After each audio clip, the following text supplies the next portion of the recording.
Hey, Uncle Retro, how's it going? How's it going? I did not have my mic on at the moment. I was just kind of chilling until I had an audience. So yeah, it was actually my end. So I had just the churny beats, but now it got me a captivated audience. So we're gonna go ahead and keep this mic rolling now. Alright, so let's go ahead and beat Raw in booking again. Let's see here.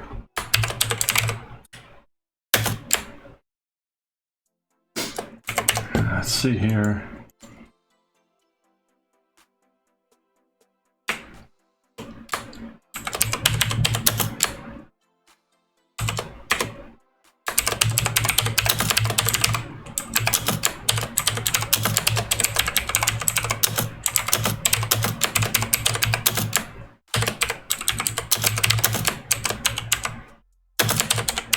Okay, we're gonna be freestyling an angle. So we got Larry Zbyszko is gonna accept Sting's title challenge for the event on Tuesday, AWA Live, if he beats Tully Narn tonight.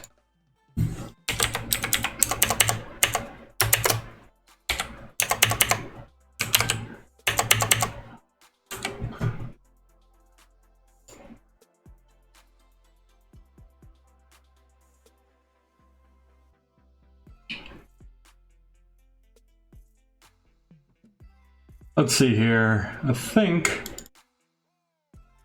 we'll go ahead and add 5 minutes onto this match here. And we'll add one more angle in and then we will call it good. Alrighty, let's see here.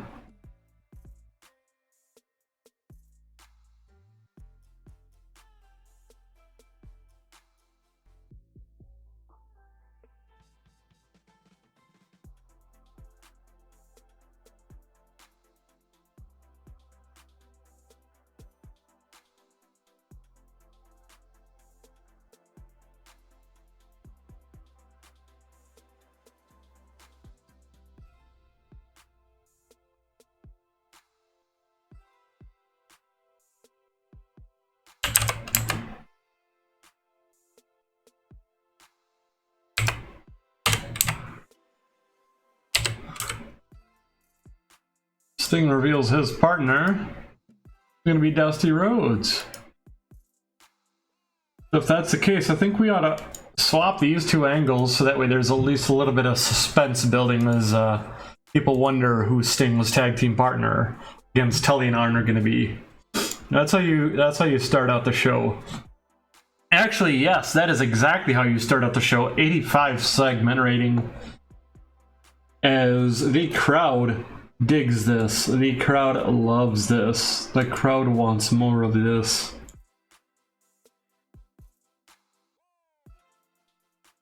And to start out the evening, we got John Nord getting a pile driver on Lex Luger for the win.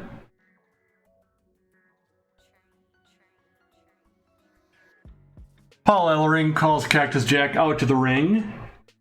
This brings Mr. McFoley on down to get his ass beat by Mr. Billy Graham.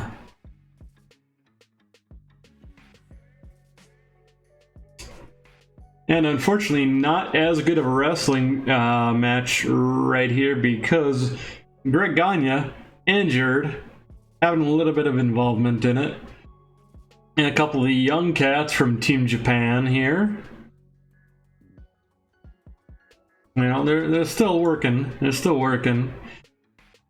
That's like the weak part of our show, I think, is, you know. That's right, the superstar kicking Mick Foley's ass all over the house. And Big Van Vader drawing with the one, the only, the legend, Ted Oates in the third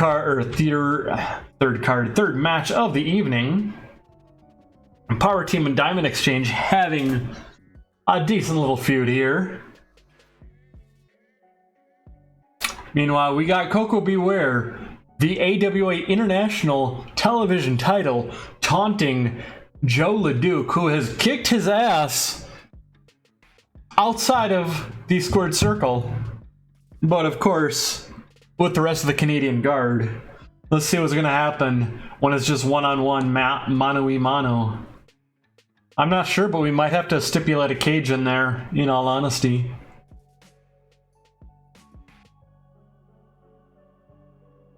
Following that, Sting walks on out. Let's see, I need to get the Rock and Roll Express from New Japan. But yes, I do need to have them face off against the Rock and Roll Express.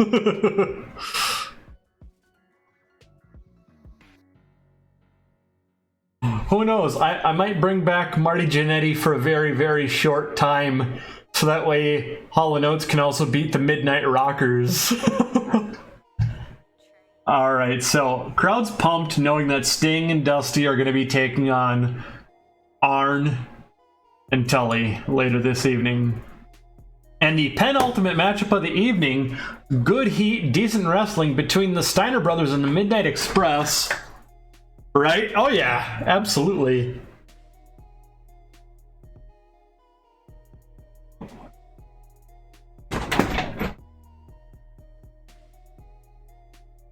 Midnight Express catching a rocket launcher on Scott Steiner due to the distraction of Akira Nogami and Jushin Thunder Liger, pulling that off as we try to bring the crowd down, but I think the crowd is excited still from that kind of a matchup right there.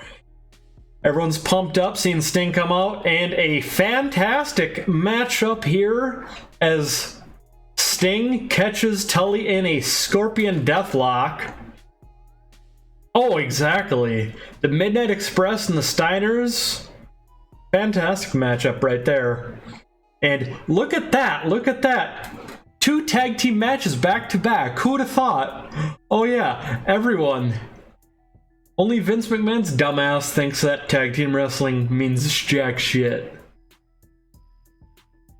Sting and Dusty catching Tully and Arn, though, giving Sting the opportunity to face living legend Larry Zbyszko the following night on AWA Live.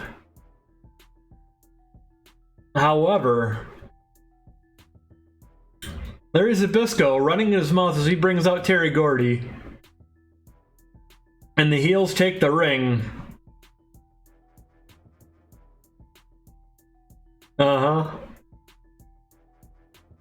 The heels take the ring, and Zbyszko is confident in his upcoming title match. And look at that rating increase over multiple regions. We had a fairly strong show, the only weak part with Shinya Hashimoto and Hisakatsu Oya, both of which are, you know, young up-and-comers in Team Japan, as well as an injured Greg Gagne in that match, so I'm not surprised that was the only weak spot. But Gagne, he'll come back from his injury. And on New Blood, they're going to get more experience. They're going to get better in the ring. Buddy Rogers. The Nature Boy Buddy Rogers. Let's see here. Do we want to bring him on as a road agent? I don't know. Road agent or color commentator? I think he might be a little too rich for our blood right now. Hacksaw Jim Duggan coming up with an improvised...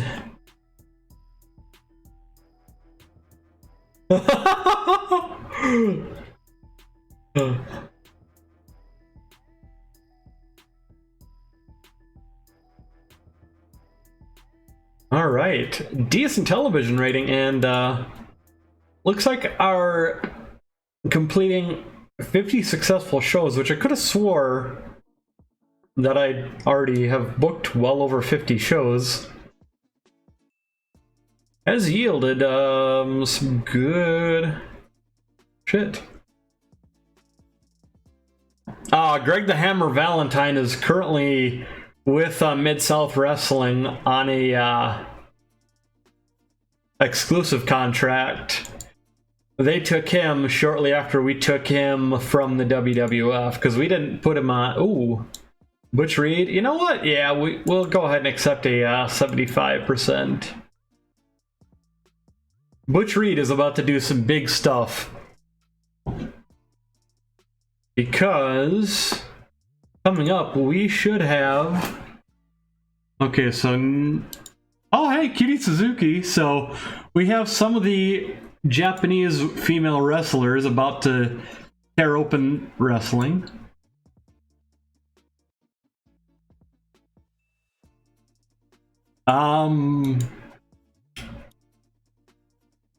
Yeah, Greg the Hammer, he was in my booking for the AWA. That's about the only AWA he was ever in. Oh, wait, no. Actually, wait a second. Hold up. Let me see here. Why don't I'm gonna Google this shit.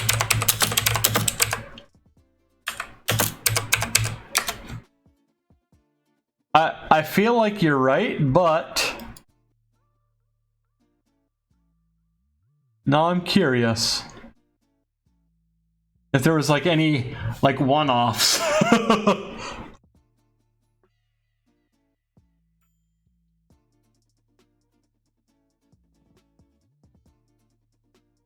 Yep, correct. You are 100% correct.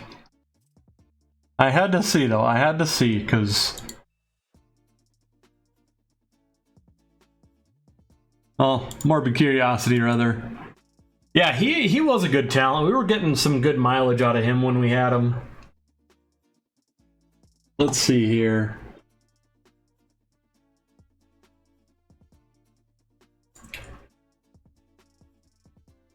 Actually, I need to do something here regarding this. Where do I go to the talent point again? I'd love to use that to really boost what I'm able to do.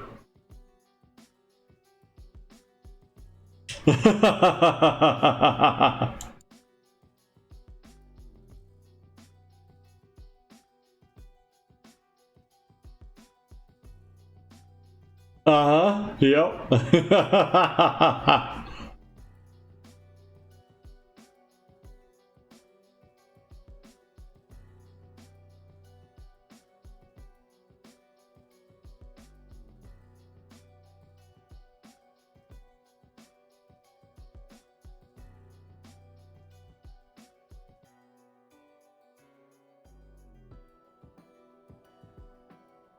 Let's see here. I gotta see something just in case.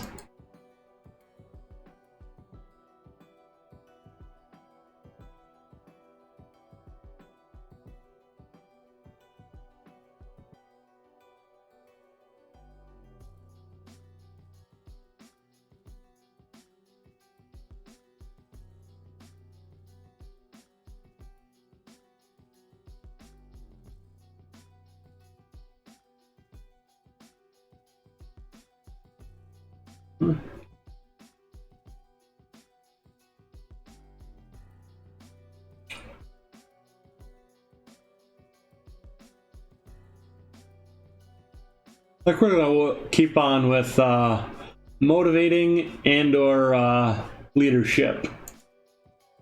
That's what I want to focus on here.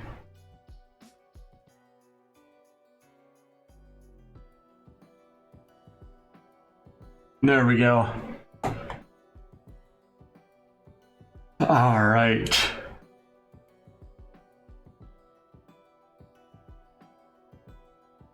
How soon till Ken Patera debuts? 4 days. 7 days for Bret Hart. 11 days for Bobby Heenan. Orndorff, I believe, is also 11 days. Yep. But he's also injured. Speaking of injured...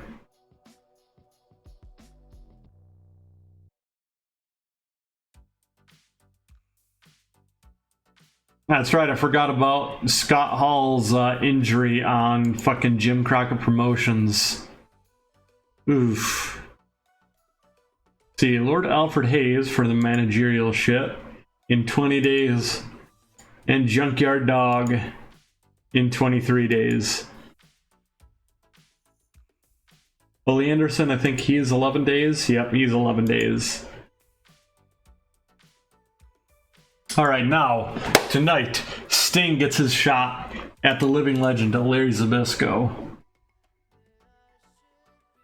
And this is not going to be on a pay-per-view broadcast. This is going to be...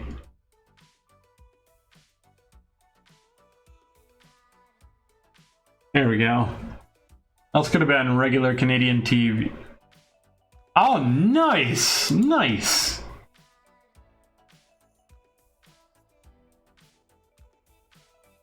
Jim Ross is dumpster diving and found a karaoke machine. Crusher and Cactus Jack working on psychology. Macedo and Great Muto working on microphone work, so I think we're gonna have him taunt. Oh yeah.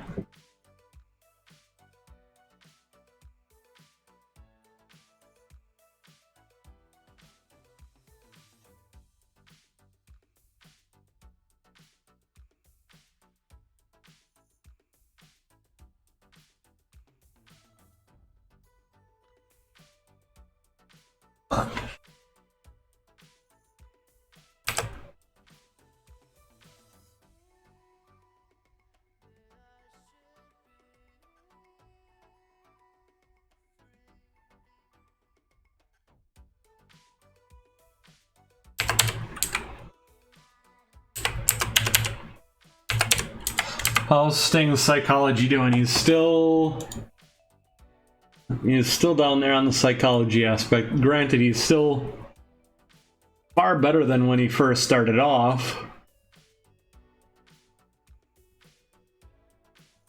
I'm not gonna lie, I don't agree with what I saw as far as a clip. Him doing shit with Orange Cassidy, but...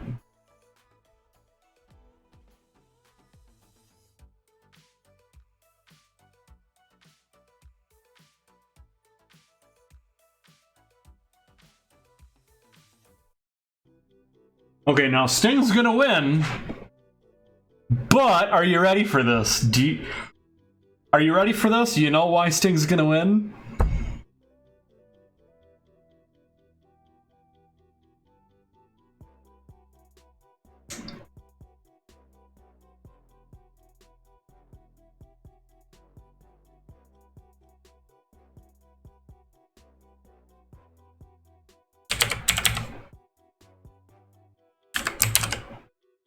Tully and Honor are gonna interfere.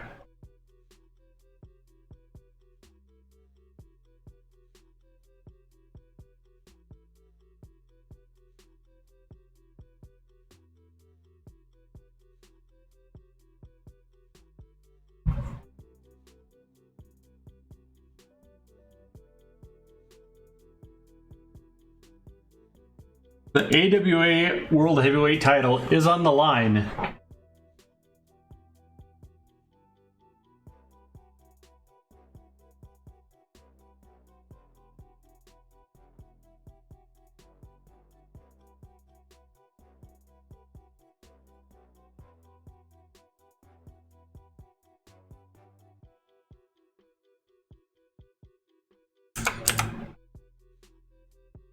The title will not change. No, no, no.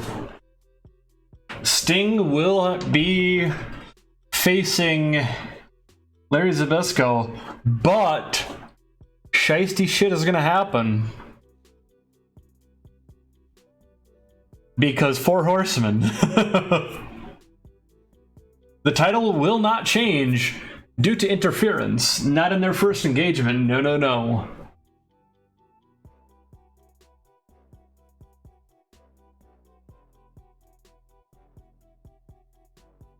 I'm gonna make sure that I have all the correct notes in here to ensure that.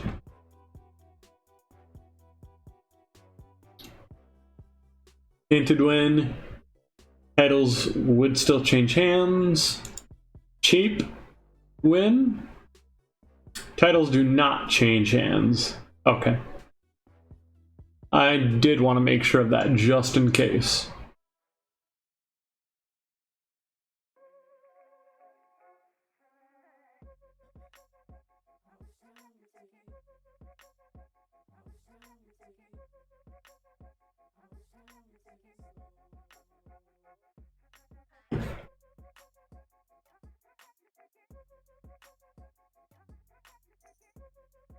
Meanwhile, we will have the Four Horsemen standing strong at the end of the show.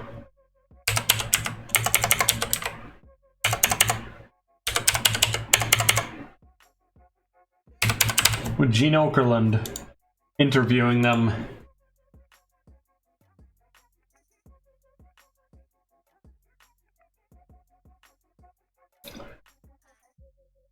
Oh, we're getting. This has been a long run, but with September is the AWA having their biggest event,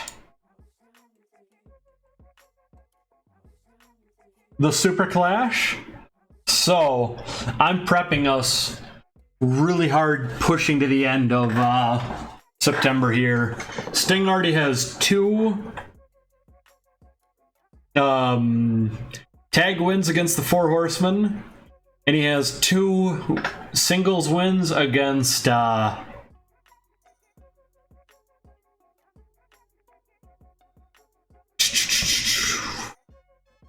against Tully Blanchard.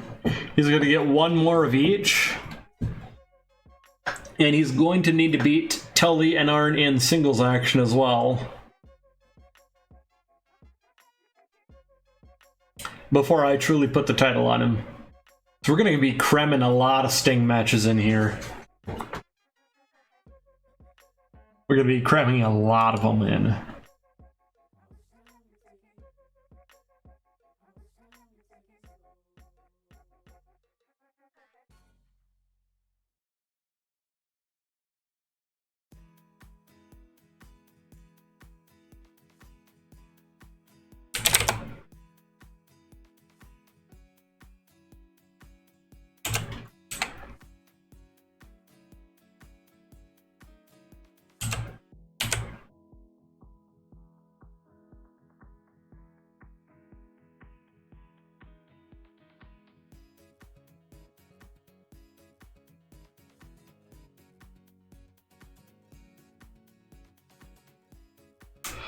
Right now, Luger, he did just face off against John Nord, in which John Nord did pick up the win. Although I'm thinking I'm going to have him take a run, maybe at the television title. But right now I got Coco Beware getting built up big time on that television title to hopefully put him up higher on the card as well. Luger, I might have him go into tag team action here. I might even turn him into a tag heel.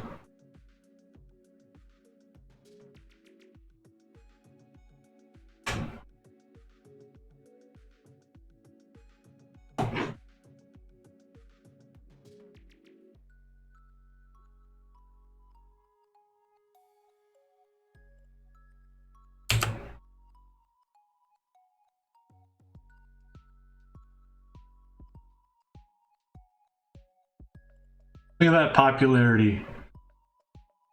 Although, look at that popularity. Shit. Sting and Larry Zbyszko. That was gonna work out. That's gonna work out big time. I mean, granted, I would prefer to put the the first match on a pay-per-view, but I also do not want Sting coming away with the title after the first match. Oh, wait a second. Yeah.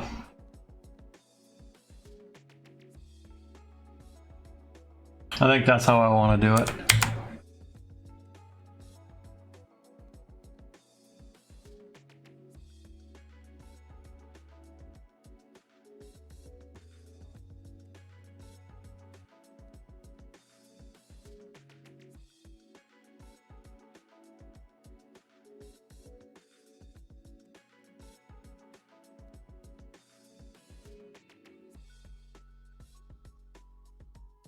I can't remember, did he have? No, he did not have the title. Who had the title?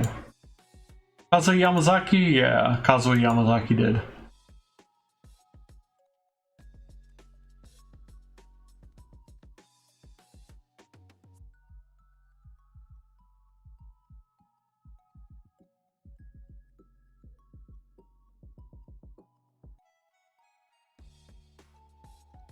Was Jushin Thunder, Akira, Kazuo Yamazaki, the Great Muda. Maybe this could be Yoshinari Ogawa.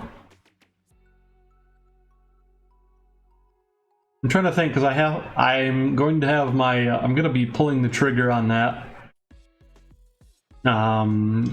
Team Japan revolt soon. Masahiro Chono. Yeah, Masahiro Chono's going with Saito.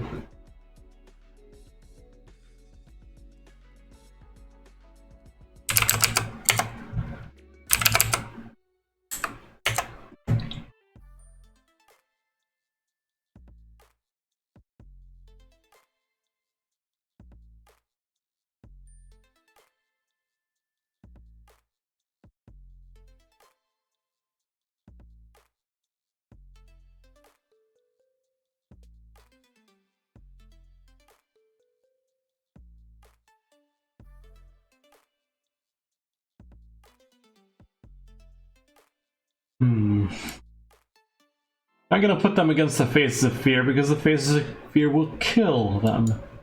Oh, kill anyone. Anyone who's not the Steiners, anyways. Steiners will have a shot.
We're gonna have some exciting shit in between these.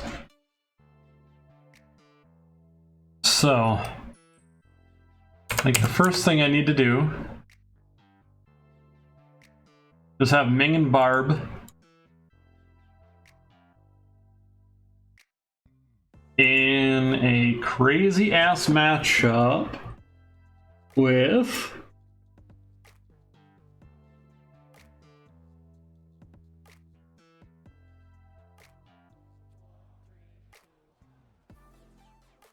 there we go. Why not have Sheik and Volkov versus the Faces of Fear in a wild brawl to start the show? Why not?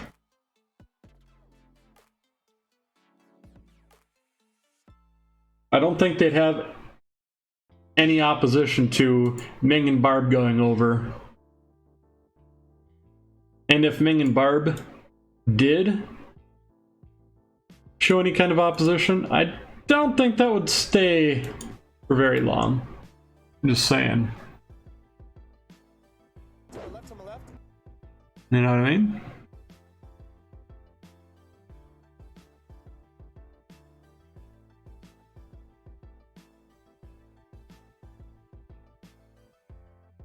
I don't think too many people would have an issue with Ming and Barb just declaring what they want. Nor the Steiner brothers.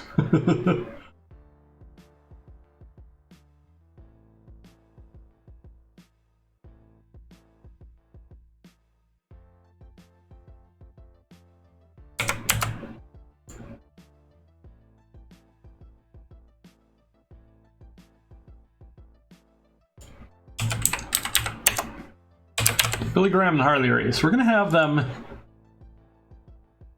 in a matchup here with the gold standard.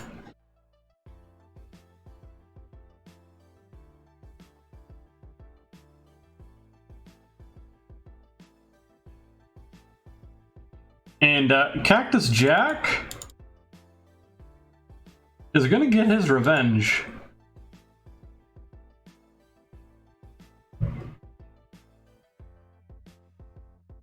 Cactus Jack is going to get his revenge. With Steve Kern coming out on top in this one.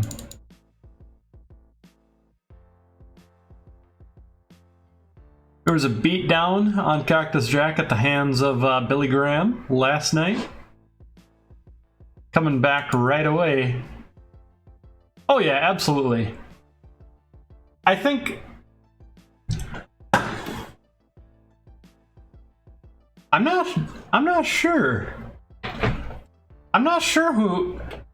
No, it wasn't Nord. It was Bruiser Brody. No-sold Luger, and Luger just left the cage. And I think that right there is what gave Vince McMahon his idea in the WWE, unless they were already doing it, to do cage matches where you win by escaping, which...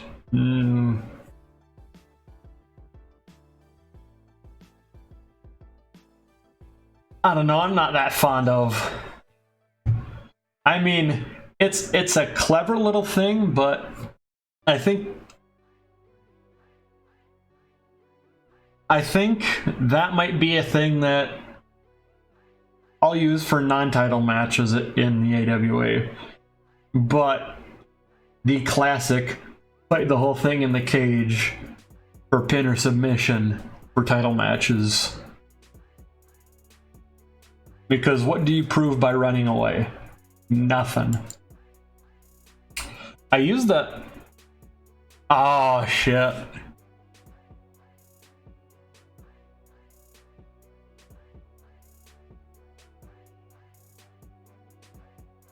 I would have to think of someone to turn face when I turn Cactus Jack back heel. But yeah, that would work. Because yeah, somehow I'm getting a face Cactus Jack over.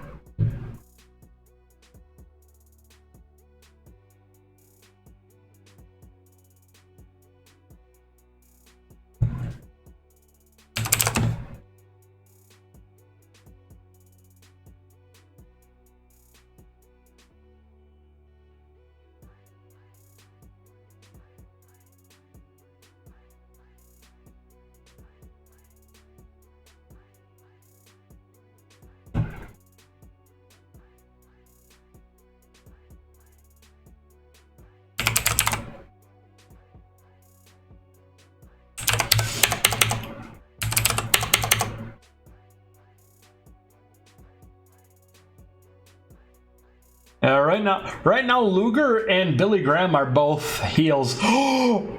I should work on having Luger tag with Billy Graham. The narcissist and the superstar. This needs to happen. This needs to happen.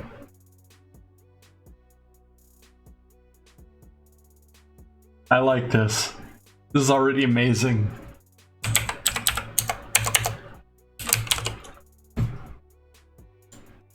And when I steal Jesse Ventura, he's going to be managing Billy Graham, who doesn't need it, but having Jesse Ventura adding that mic work to Billy Graham's amazing promo already, on top of having him then manage Luger, that's going to do wonders for Luger.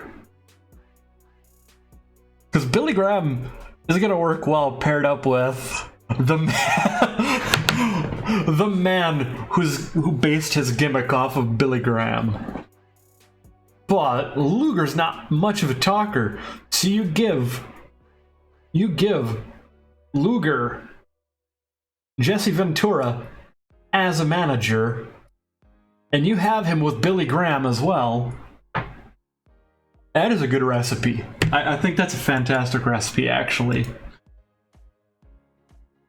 And we are going to have Ted Oates being the one who comes down to save Cactus Jack from the 2-on-1 beating of Billy Graham and Harley Race right now, which is currently just due to the matchup being Billy Graham and Harley Race versus the Gold Standard.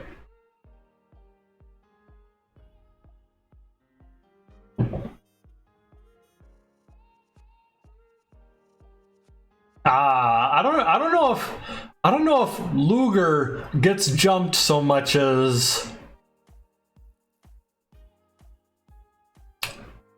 I think Luger goes at Cactus Jack or Billy Graham. I think that's what we do. And that forms that, because I don't want Luger to look too weak.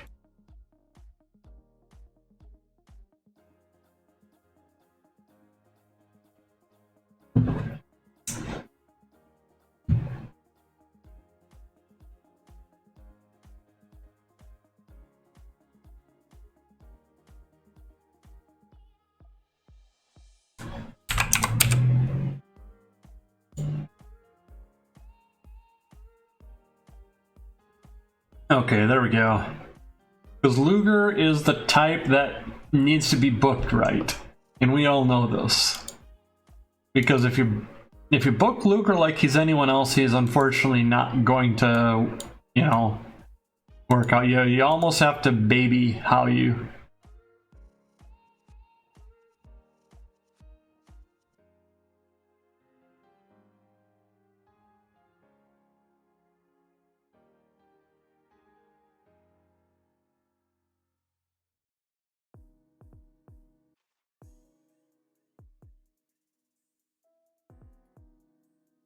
let's see here.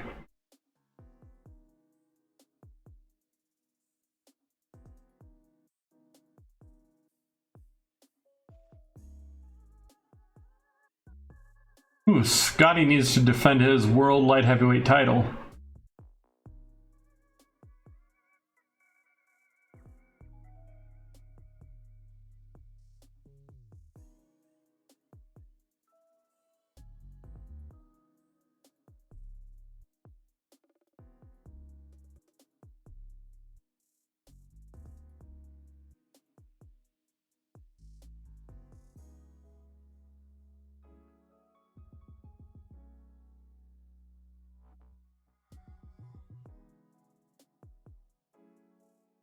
Unfortunately.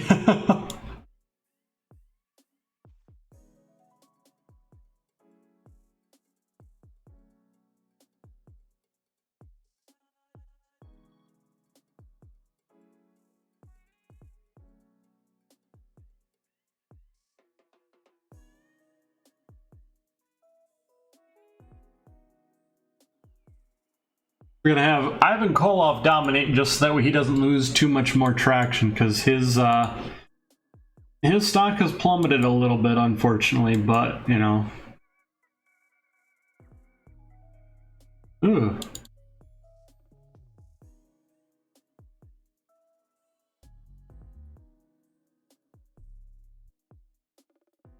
You're not wrong, but he still had more.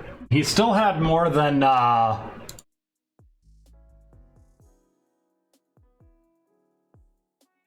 than Hogan did. I will say that.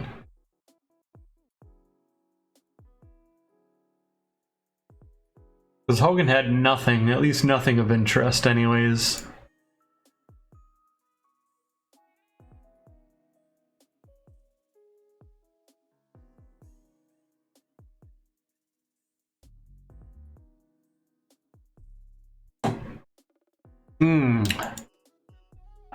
Let me see here.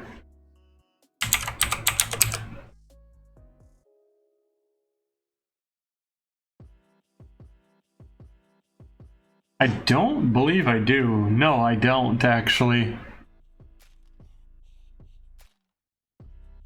I do not.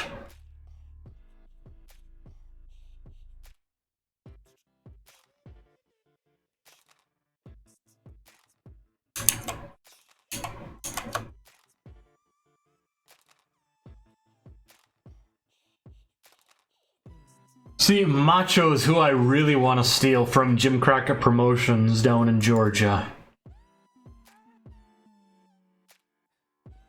The fact that I couldn't afford him at the time was the biggest disappointment. Oh, I have, yep. I have Ivan Koloff, so that would work out.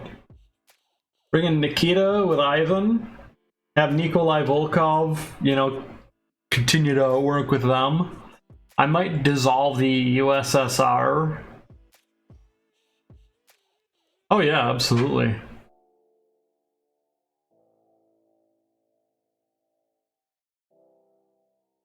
Let's see here.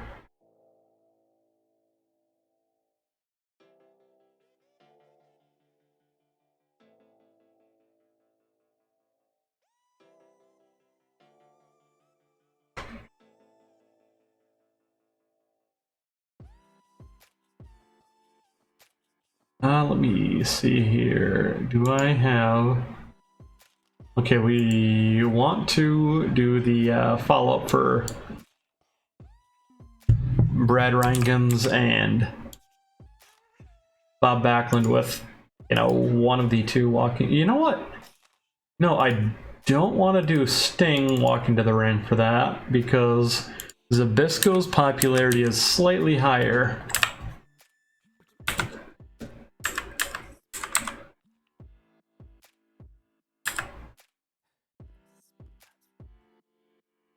We'll have that right there.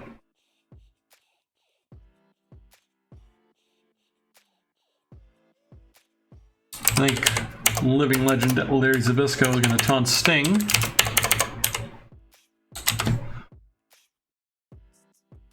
Open up the show.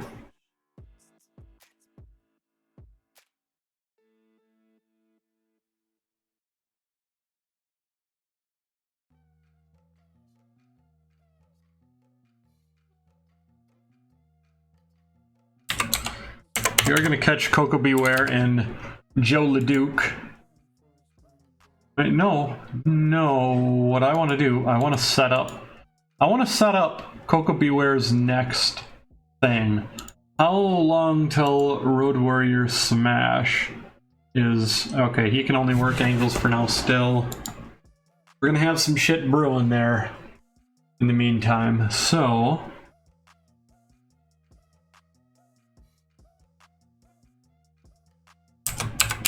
Ambush is going to be Paul Ellering luring Coco Beware out to get beat down by his new Road Warrior Smash, who's currently injured and cannot actually wrestle right now. So we're gonna start working on some shit there.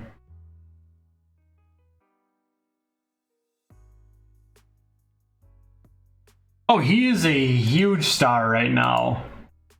Let me see here. Let me go ahead and... I don't think he's a major star yet, but he is a star. He is.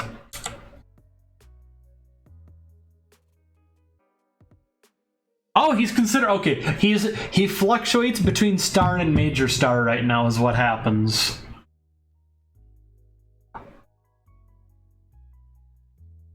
And Meng is still considered a major star as well. Nice.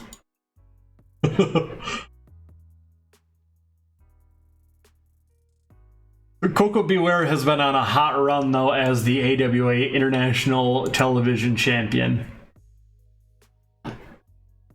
He's been on a 98-day streak with 27 successful defenses since May of 86. Meanwhile, light heavyweight title had just changed from Akira over to Scott Steiner. See here, 49 days on the current streak for Akira and Jushin Thunder Liger, which I believe, yes, this is their second one. Ooh, sorry to hear.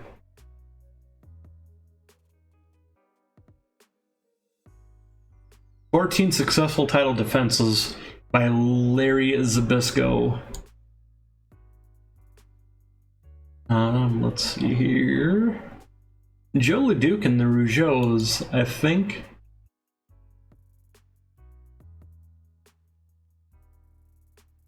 You know what? Yeah. We're gonna have them. We're gonna have Joe LeDuc merely taunt him.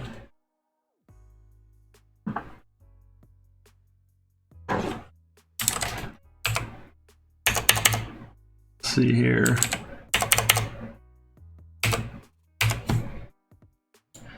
See, I don't know why, but somehow I can really get Coco Beware over. Like, in my WCW save, the one that I have running from 1994 that I had into 1999 where I last left off, he is one of the top 3 wrestlers in the world popularity-wise. Kind of amazing.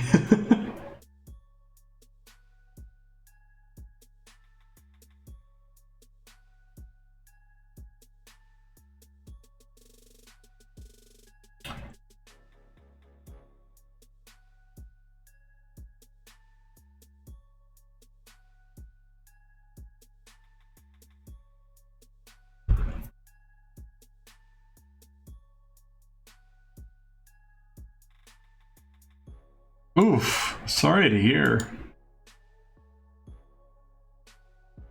Let's see here.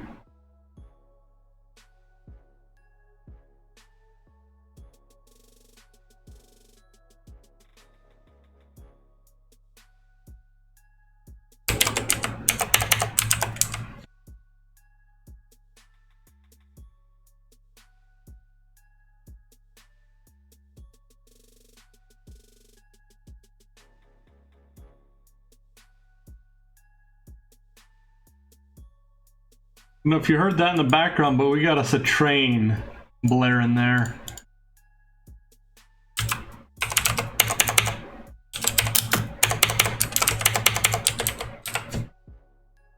Here we go. Is the fear we're gonna start brawling with Tully and Arn.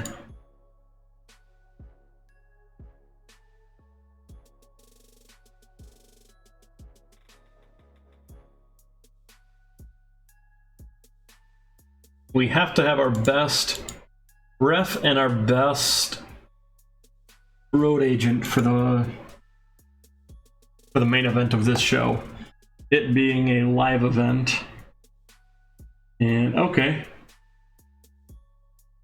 There we go. We're at 150 minutes booked. So a solid 2.5 hour show. Let's start it out with Larry Zbyszko taunting Sting ahead of their match later this evening for the AWA heavyweight title.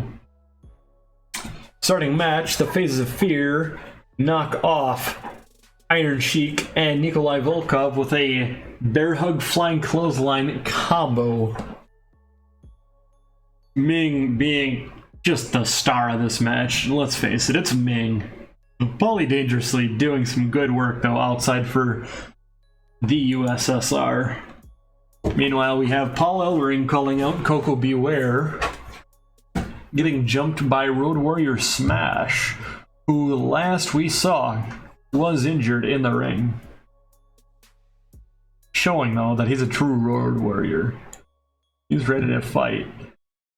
Meanwhile, following that up, we have the Great Muta hitting the Snowman, which is just Al Snow in a mask, with a moonsault.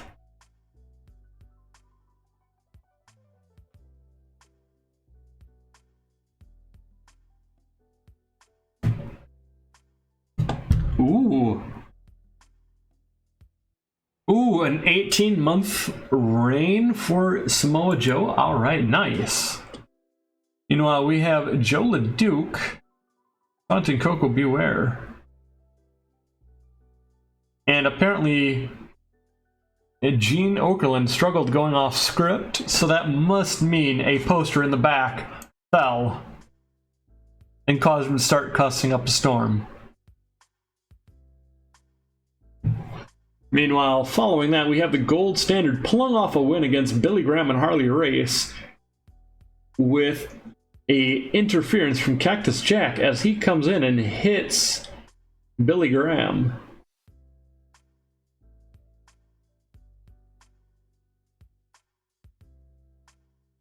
Match got a buzz from the crowd as we see Cactus Jack start to get pummeled by Billy Graham and Harley Race for his troubles. Seeing this assault, Mr. Ted Oates himself of the Diamond Exchange comes out to fight off Harley Race. We do have a little bit of a feud going there. Meanwhile, two other members of the Diamond Mine Bad Company, Paul Diamond and Pat Tanaka, catching the L as Masa Saito hits Paul Diamond with the prison lock. Masa Saito being the premier attraction of the match. Afterwards, we have Arn Anderson catch Ming with a door. Accidental door shot. Ooh, nice.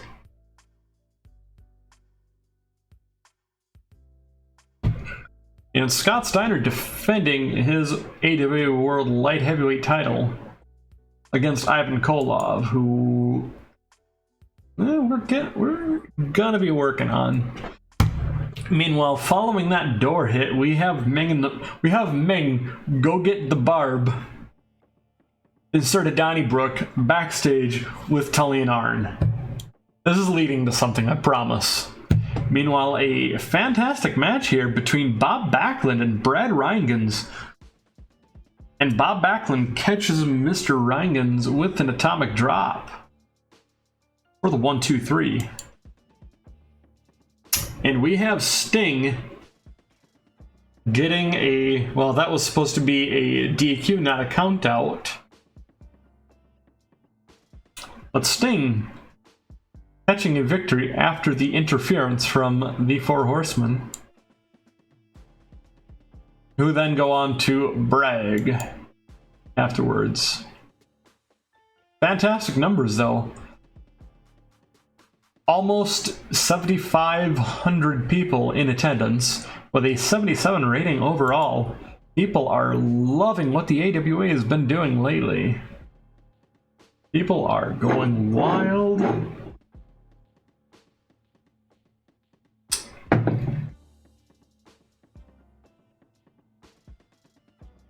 Oh?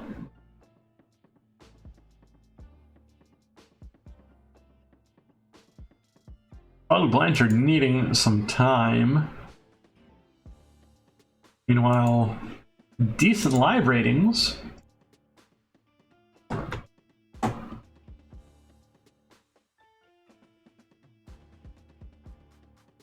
Afa is out injured. Giant Baba, I believe, just recently got injured too. Yeah. He was going to be out for a year and 2 months and he just retired. Oh well. He got injured shortly after announcing that he was retiring, so okay.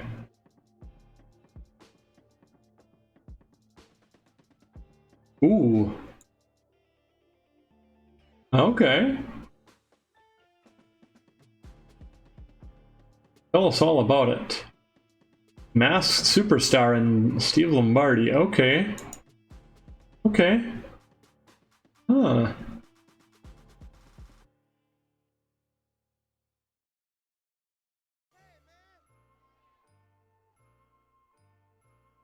Jimmy Snuka and Don Morocco are the kings of extreme? Okay. Okay. Okay. Yeah, Bill Eadie. I thought that's who it was. Huh. The Fall Guys are what Bret Hart and Jimmy Garvin are? Okay.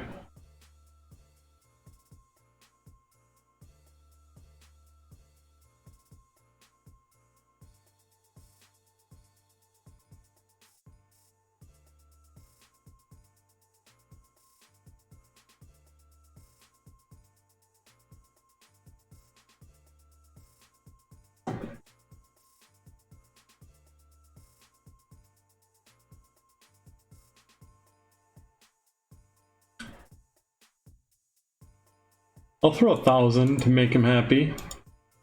And you? And Tommy Lane as well, why not?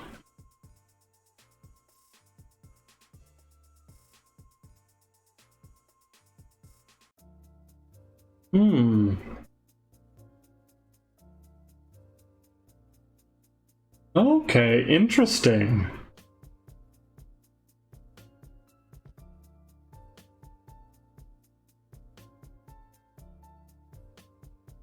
Interesting.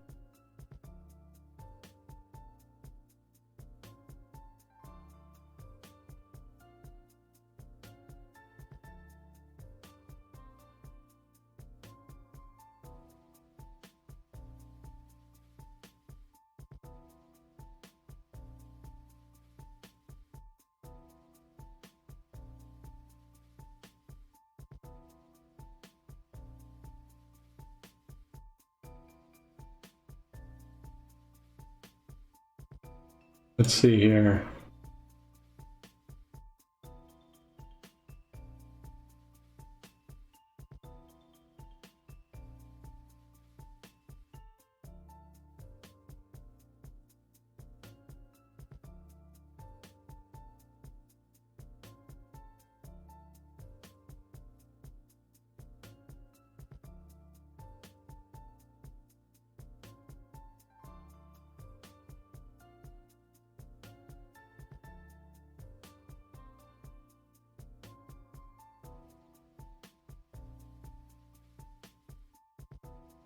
Plays dominant well, so we'll go for a dominant style of gimmick here.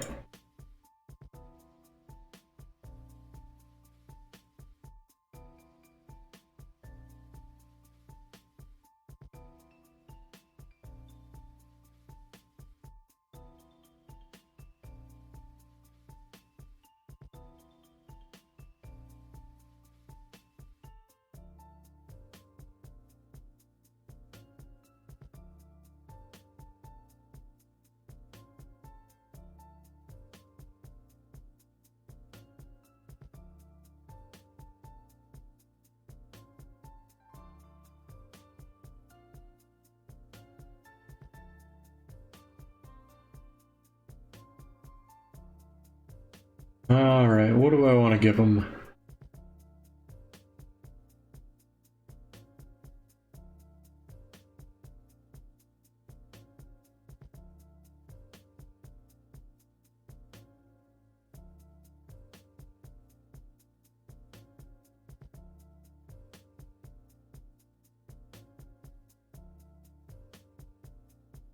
There we go. We're gonna change him to a powerhouse, as opposed to just being an old school. Well, wait, he was still running as an old school face while being a heel. Whoops.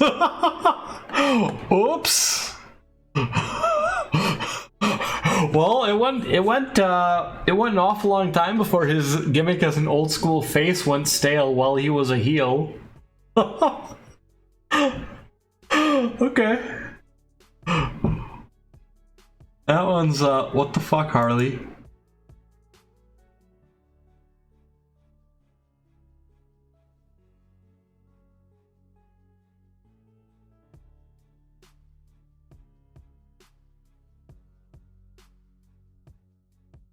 Ooh. Ooh.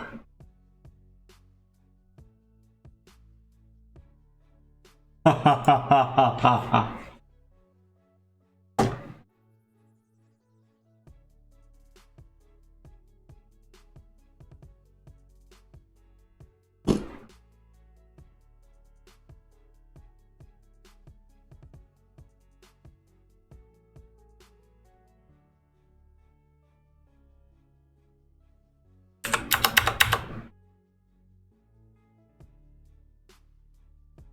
Well, I'll give him the Orndorff contract.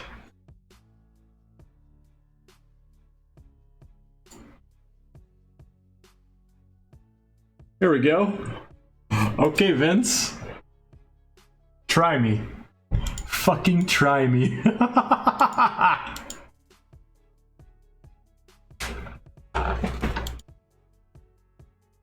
Alright, meanwhile, I'm gonna check my creative department. Here we are talking about our top wrestlers here, with Paul Orndorff being the biggest draw that we have, despite the fact that he's currently not able to wrestle. Next up, Larry Zbyszko. Fantastic star presence and extremely impressive charisma. We have Sting, who is considered our top babyface. Ooh. Cash-in option C will be Abyss. I like it. I like it. That is going to be a good way to get Abyss up. Ooh, Tully Blanchard and Bob Backlund being our final top 5 of the franchise. Next big thing, Scott Hall, if we ever get him off the injured reserve. Kazu Yamazaki and Noshigari Ogawa, who we are unfortunately not successful in getting them up to snuff so far, but maybe. Naturally, we got Bret Hart's a hot prospect. Scott Hall, the same. Medusa, if we can just get women's wrestling popular, we can really utilize her instead of just have her put AWA on the side of her monster truck. Yes, that is a shot at Bischoff. We got Shinya Hashimoto and Bobby Eaton, also hot prospects. Our best talkers, Bobby Heenan, Nick Bockwinkel, and Dusty Rhodes. I don't think we're surprised at all. Arnold Schwarzenegger. Oh, okay. Okay, oof. Oof.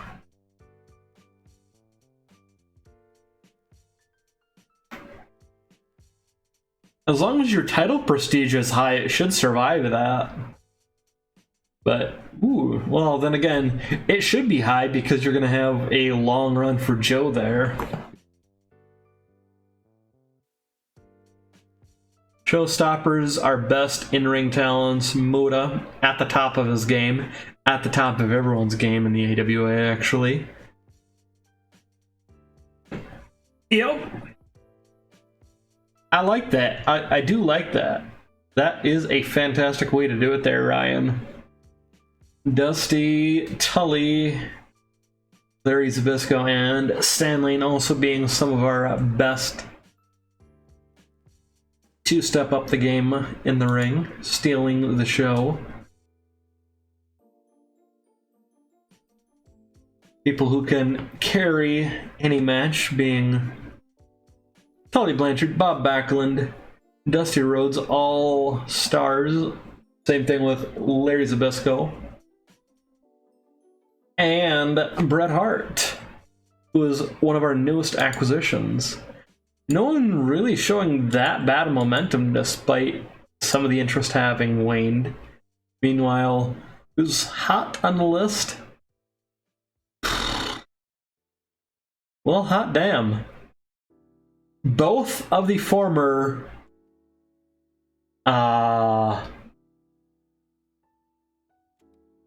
what were they? Stan Lane and Steve Kern.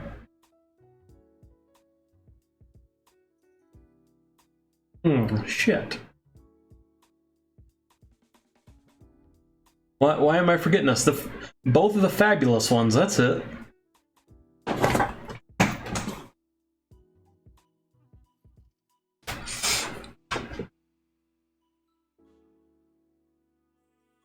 And if I remember correctly, I think Steve Kern also has a tag team with Bobby Eaton, or had.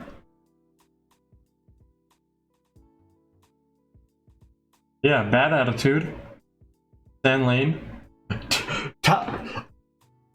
Out of the combination of Bobby Eaton, Stan Lane, Steve Kern, and Tom Pritchard, Pritchard and Kern were the only two to not have a tag team together at all.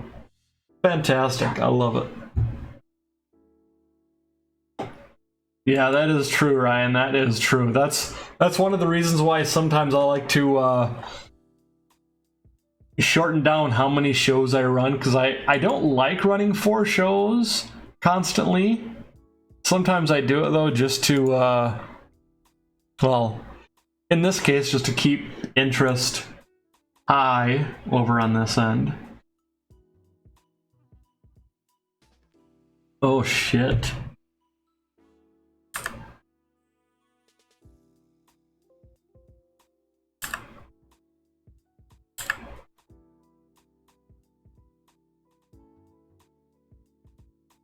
Wait a second, do I have the ability to get any new broadcasters yet? Let me see here.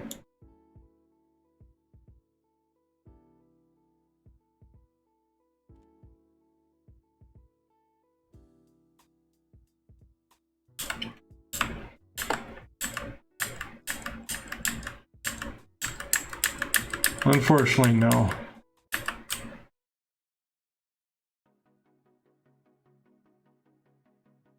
But that's all right.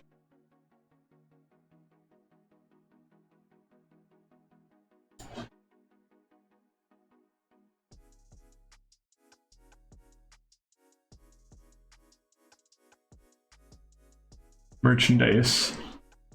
We're 2 weeks out from upgrading our merchandise, which when we're, instead of making $5 per popularity in a region on mail order shit, when we're making 10 per pop point, fuck, we're gonna have double our merch money. Like that's gonna be really good. That's gonna be really good for us, because what's Jim Crockett doing right now? They're high on that, but what are they doing in merch? Shit, we're damn near. Except for they got a pay-per-view provider. We don't.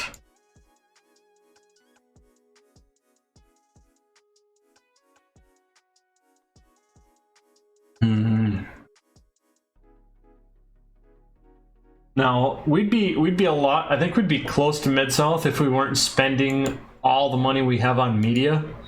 But we are doing a fantastic job on getting all that extra coverage for our roster.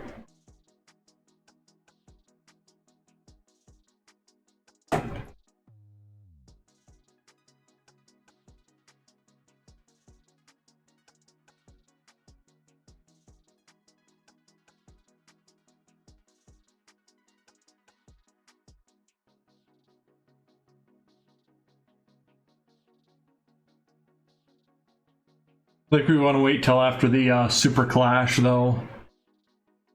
See what we can do after that to grow.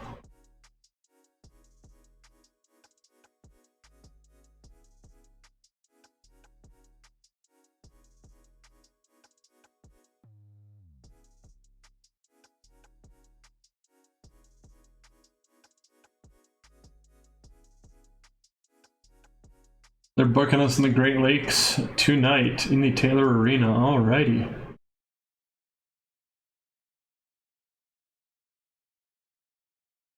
Well, shit. Colonel De Beer is being brought to Wrestler's Court for pissing everyone off, apparently, and making a mess. Speaking of Colonel De Beers, I think we need to have him do a little bit of work for some of our younger talent here.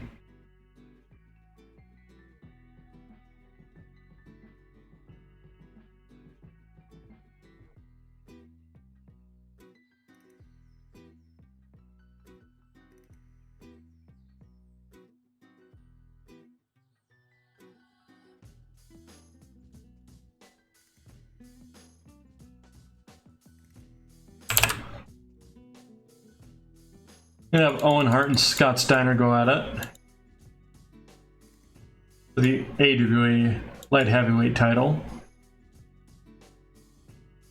Oh, nice. That is fantastic. So, my question is, are you making sure to keep Booker's popularity high enough while he's still putting guys over, so that way they get that extra benefit? I found that can be a slippery slope. It's all about if they're giving that away, how do you maintain?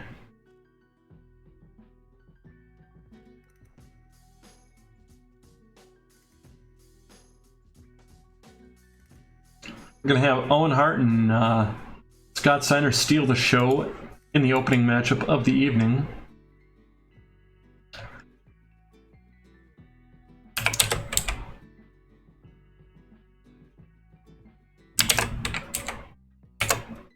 Sting's finally gonna get his hands on Terry Gordy.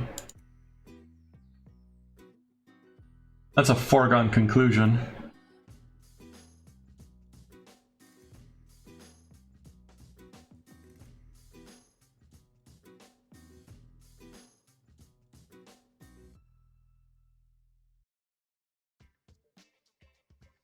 Or apparently not.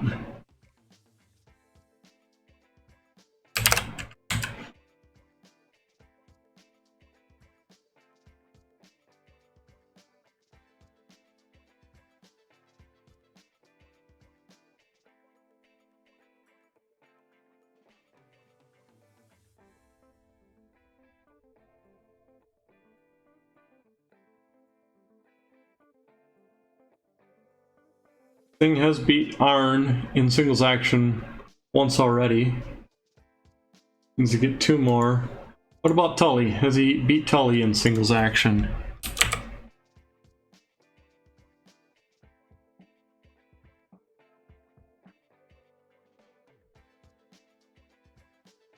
He has yet to do that.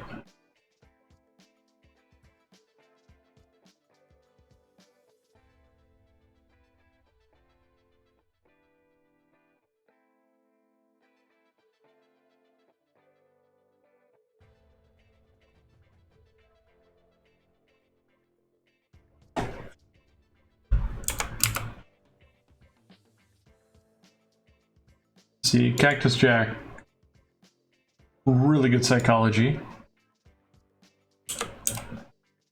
Ted Oates, pretty good psychology.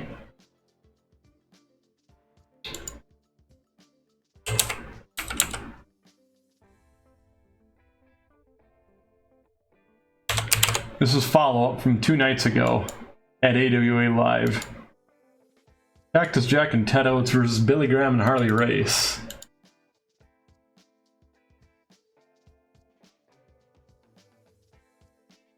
We will have one hell of a match.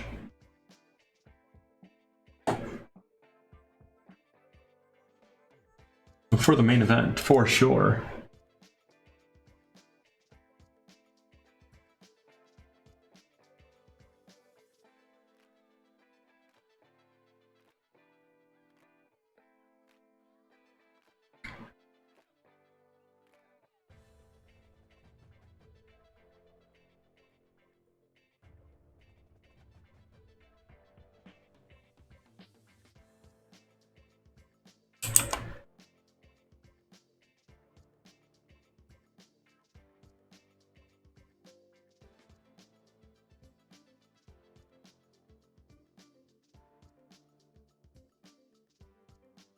Ah.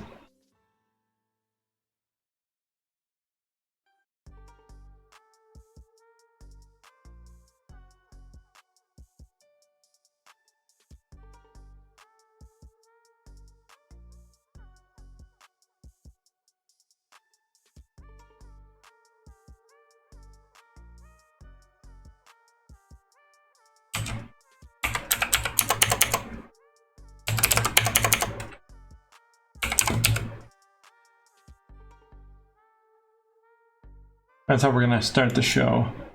Cactus Jack getting ambushed.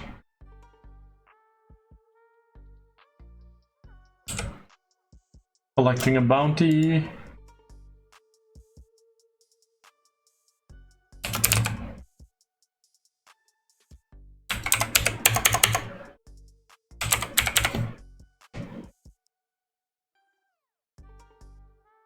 Oh, wow.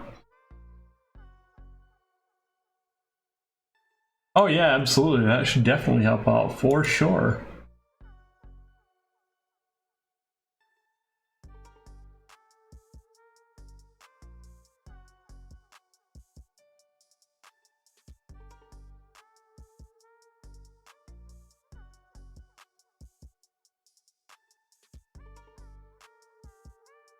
Let's see here.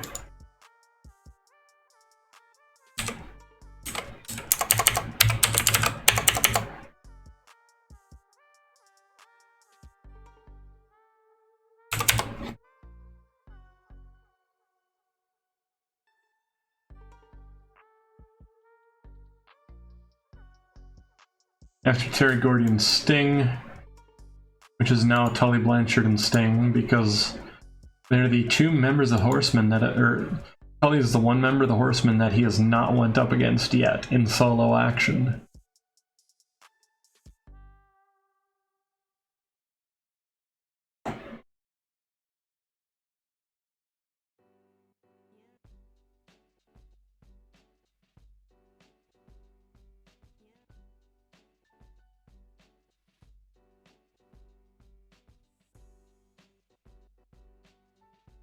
Let's see here.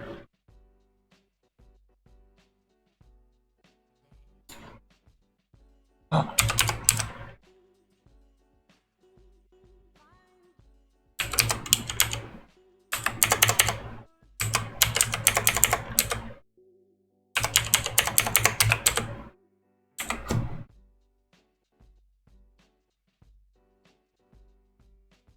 That's going to be the perfect way to finish up Sting and Tully, is have Sting win, but the rest of the four horsemen come down and pound the hell out of him afterwards. That is kind of what gives us the reason to have the top of the show, or the bottom of the show rather, interview with the four horsemen cocking off as they are wont to do, because they may have won, or they may have lost tonight's battle, but clearly they're winning the war.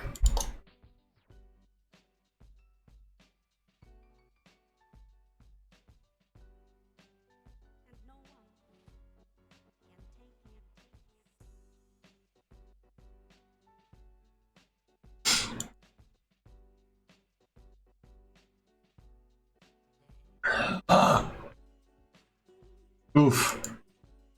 So, sometimes you almost have to weather doing multiple turns at once too. Just, they might not go down as good, but sometimes you also run that risk of, well, if I try to do it over a few weeks, maybe it still doesn't go over as good. Sometimes it's almost like time to rip the band-aid off.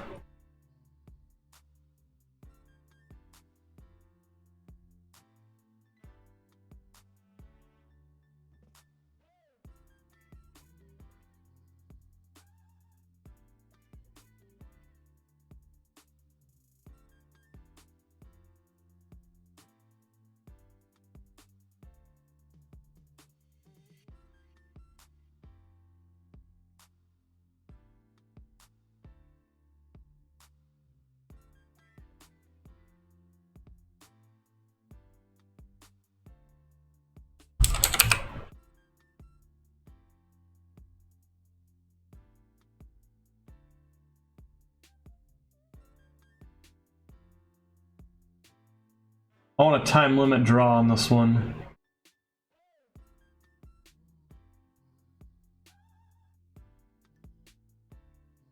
That's going to be our penultimate matchup of the evening. 10-minute time limit draw.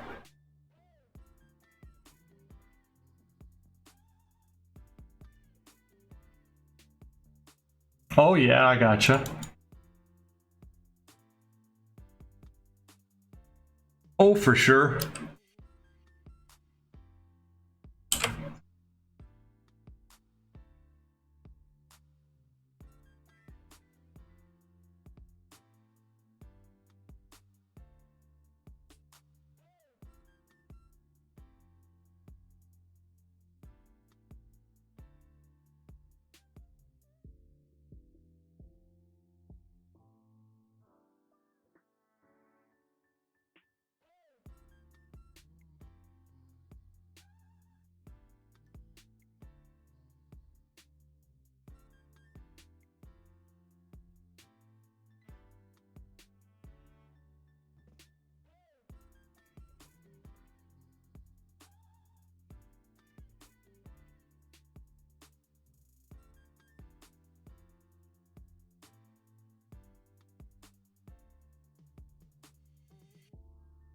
We gotta get Steve Williams some momentum back here, so we're gonna have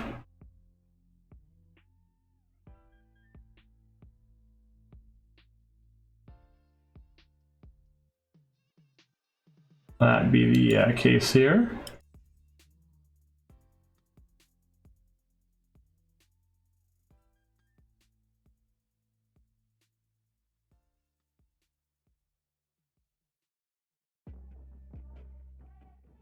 That should work, actually. That should.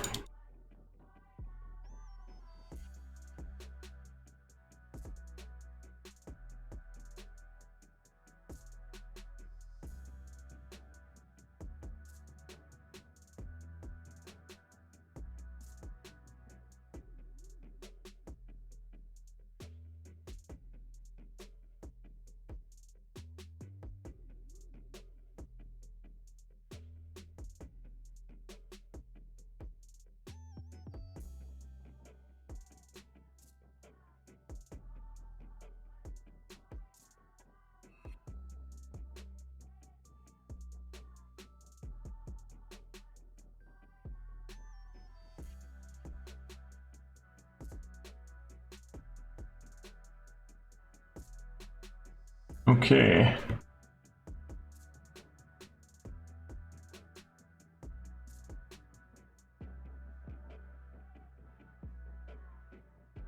Ooh, a hot fucking open here with Cactus Jack bringing, getting brought out to the ring for Billy Graham, with Lex Luger putting a beat down on him, which will affect him in his match later this evening. And Scott Steiner hitting a Frankensteiner on Owen Hart to make his third defense of the AWA World Light Heavyweight title. Meanwhile, Tully taunting Sting ahead of their match this evening. And we have Colonel De Beers putting up a little bit of a fight, but losing to Steve Williams' Oklahoma Stampede, rather. Meanwhile, Lex Luger walking backstage to Billy Graham, and he's collecting his bounty. And a fantastic matchup here following that, with Sting catching Tully Blanchard in the Scorpion Deathlock, followed by the rest of the Four Horsemen coming and pounding the piss out of Sting. Following that, penultimate matchup of the evening for the AWA World Television, or International Television title, rather. Coco Beware taking Akira to a time limit draw as the shark chumming the water, Joe LeDuc, sits outside watching. Following this, we have Harley Race walking out for his matchup, as him and Billy Graham do get caught when Cactus Jack hits Billy Graham with the pile driver. And unfortunately, Cactus Jack and Ted Oates have no chemistry as partners, but it did work out, at least for the matchup itself. And in the end, we have a hot angle with the Four Horsemen taunting the entire AWA. But of course, namely Sting. And a pretty fucking hot show. I think we're gonna burn out on popularity gain in like the first 2 weeks again. Oh shit. I remember a little bit of Judas Messias too. Ooh. Yeah, Kurt Hennig, you want to raise? Yeah, you got it. And Gary Hart, you only want $60 raise? Sure. That's nothing, and I don't want to lose Kurt Hennig.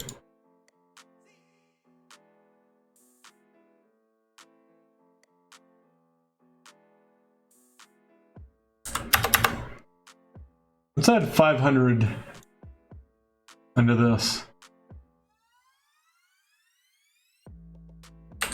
Actually, let's increase it by 1,000.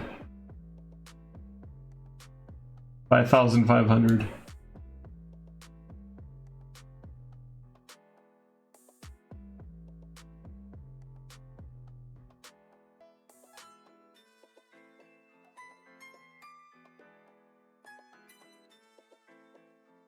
Yeah.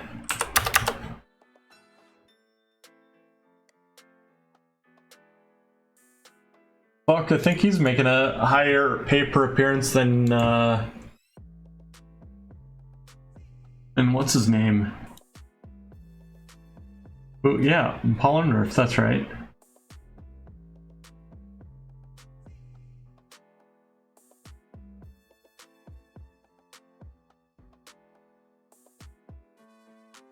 Two weeks remaining on Portland Wrestling's contract, television contract. We may extend it, or we may just cancel Portland Wrestling. That way we don't have to keep doing multiple shows, you know what I mean? I mean, it is literally what killed WCW overall.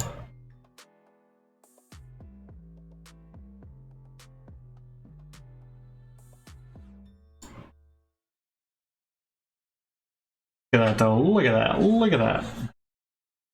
We're doing rather hot right now.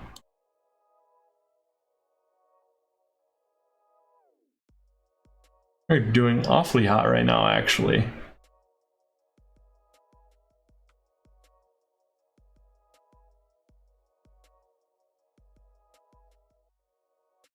Alright, now Ken Patera has officially joined the AWA.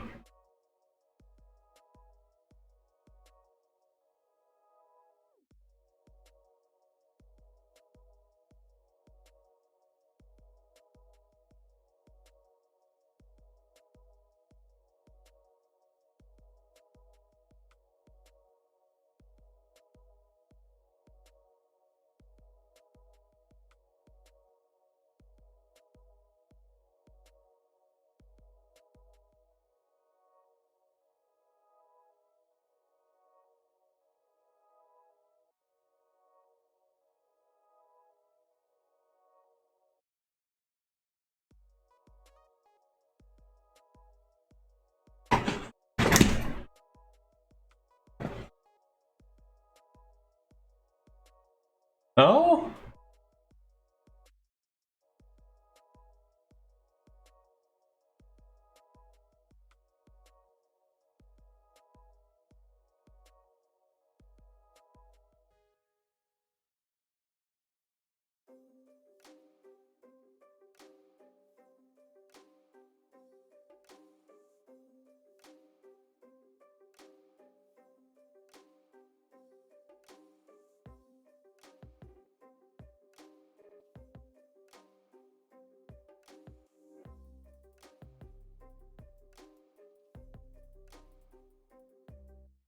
Veda Scott.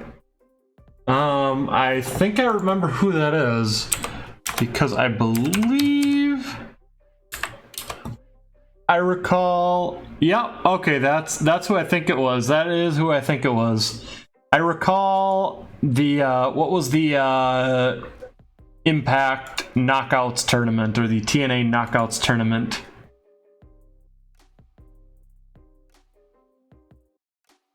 I recall the first thing I remember seeing Veda Scott doing was her match with Rosemary in TNA.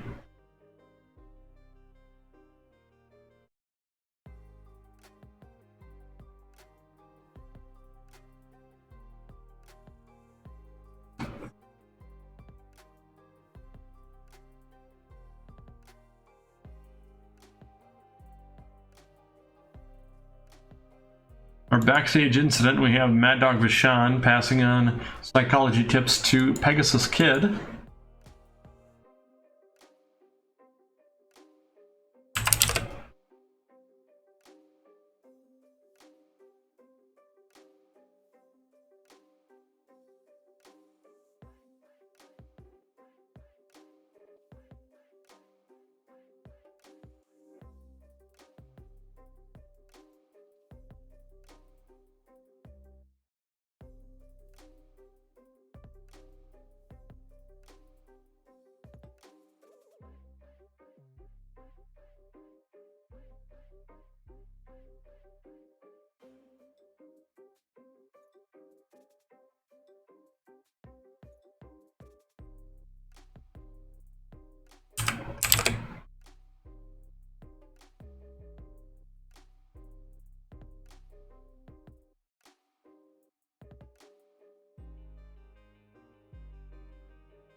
Wait, where do I see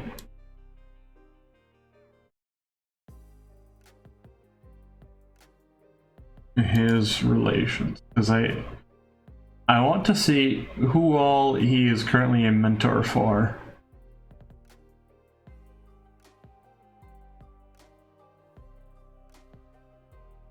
Shit.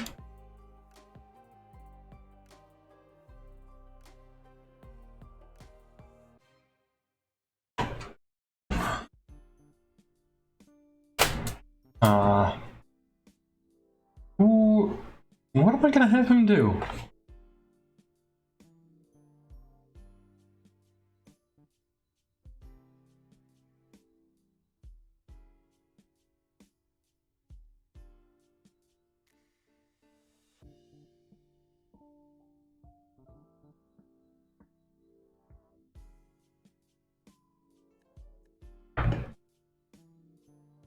He's better as a heel, but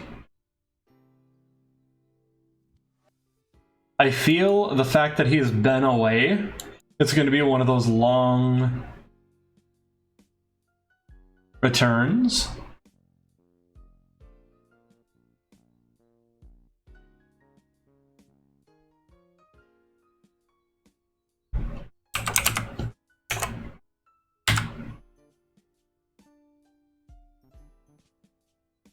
I'm going to have Ken Patera join, because soon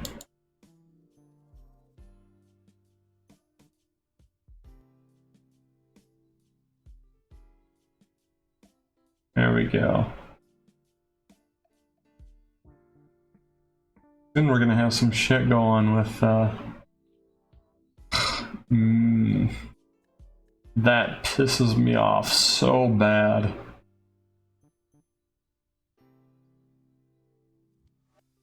Butch Reed is still out on vacation, paid vacation, because he was suspended in quotation marks for the shenanigans of him and referee Teddy Long. The kind of shit Teddy Long would just let him get away with. And Arnold Schwarzenegger has been investigating Teddy Long's refereeing practices as well.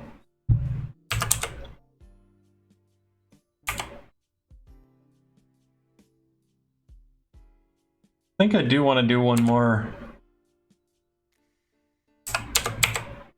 Sting and Dusty versus the Horsemen.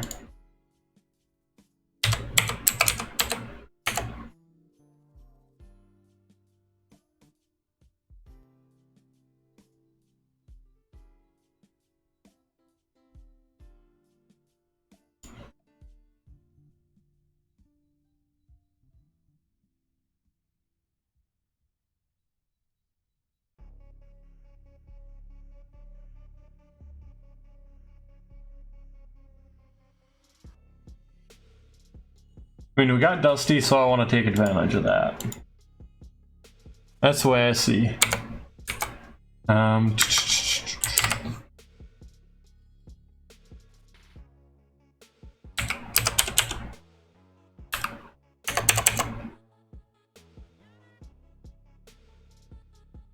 Zabisco's gonna come out though and remind him that this is his ring, because that is his belt.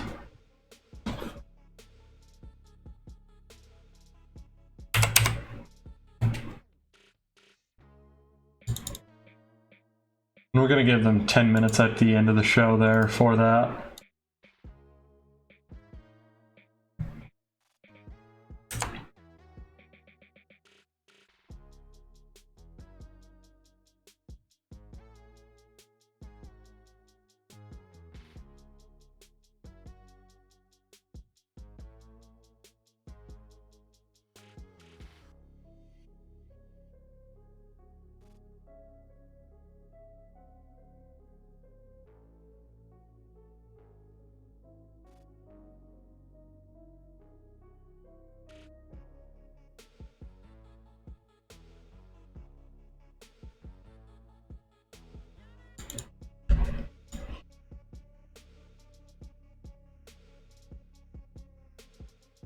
Ming and Barb, of course, going to win on this one. But we're going to protect Akira and Jushin Thunder Liger, as well as keep them strong. This is going to be a on the crowd style match. It's going to be a cheap win because it's going to be an intentional count out. Because the Faces of Fear play too rough.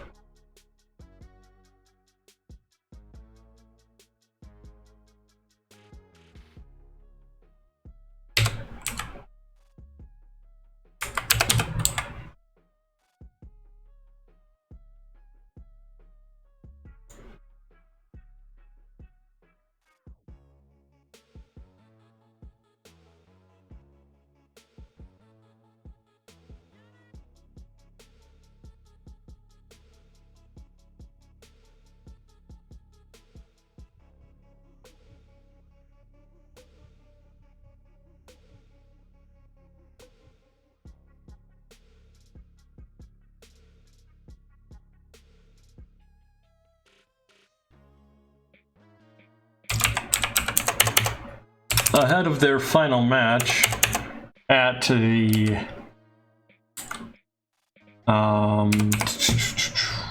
Super Clash, Billy Graham is going to be taunting Cactus Jack after his loss to Lex Luger.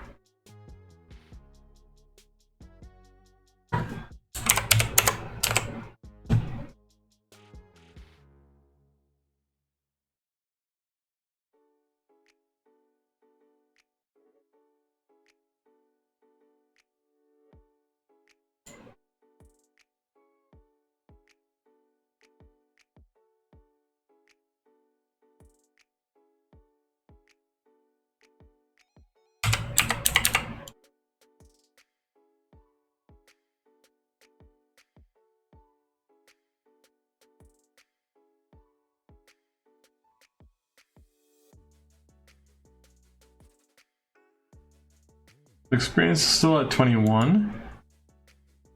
Huh.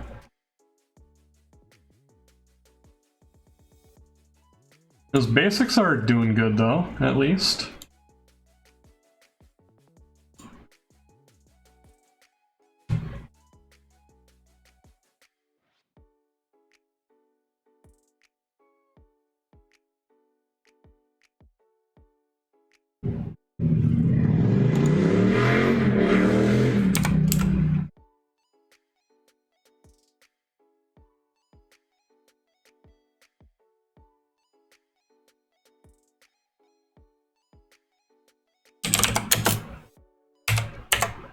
The Great Muta and Masa Saito are going to have to...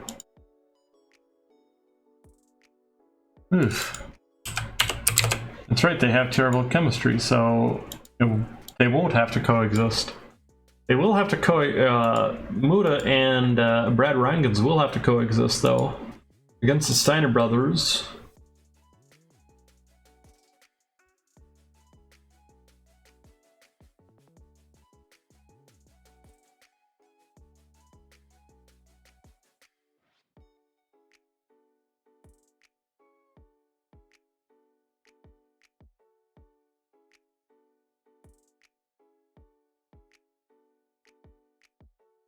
And what's going to happen here is going to be the big catalyst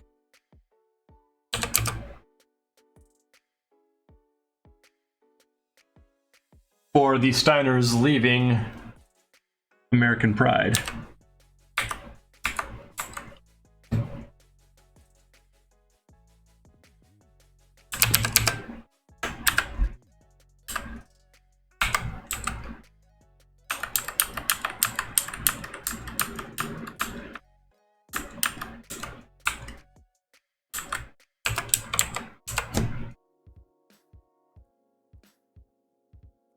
Because you have a huge feud here going on between one half of Team Japan and the other, and they can still manage a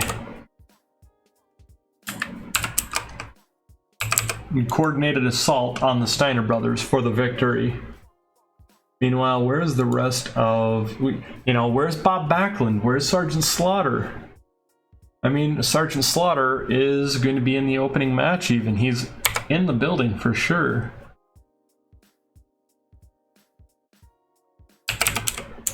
Actually, Sergeant Slaughter and Bob Backlund have the opening match against two of the members of the Canadian Guard, Owen Hart and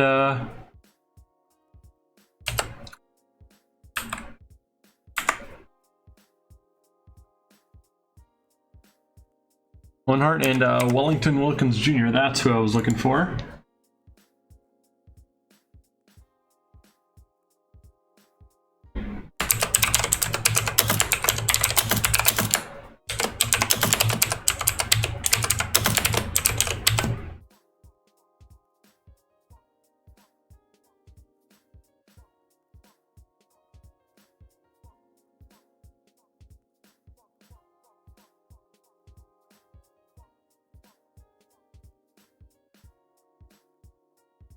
Let's go ahead and see what they got in the opener.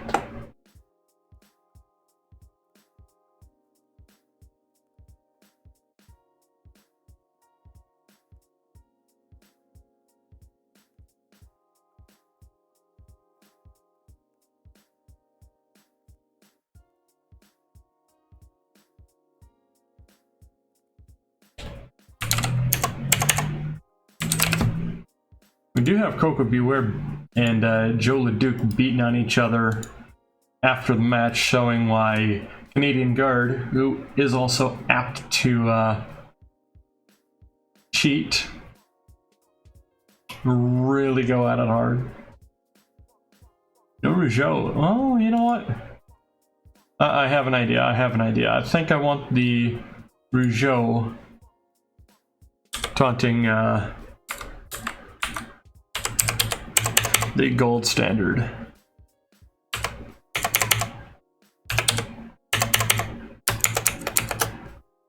But if I'm gonna have them taunting the gold standard, I need to actually put the right members.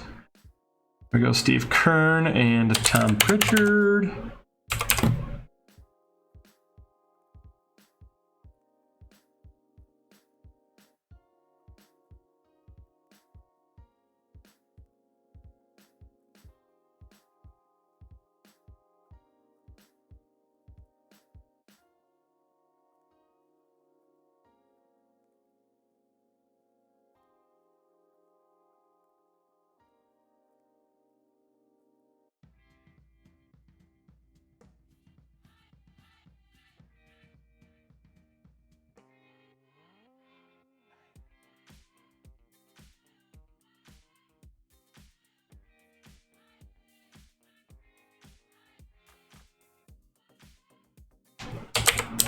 Tully and Arn are going to taunt Sting and Dusty, naturally.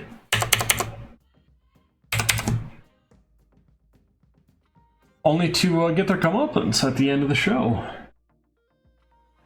How was about that?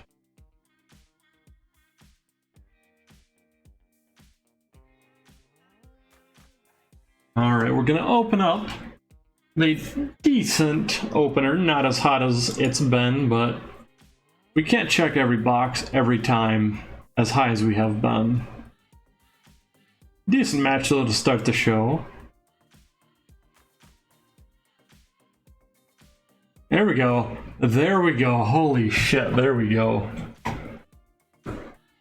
Surprisingly, the match that was meant to be more of a storytelling match actually got a better reaction than one with our top stars. Totally not a microwave. Thank you for the follow. Must be a toaster then. That sounds about right.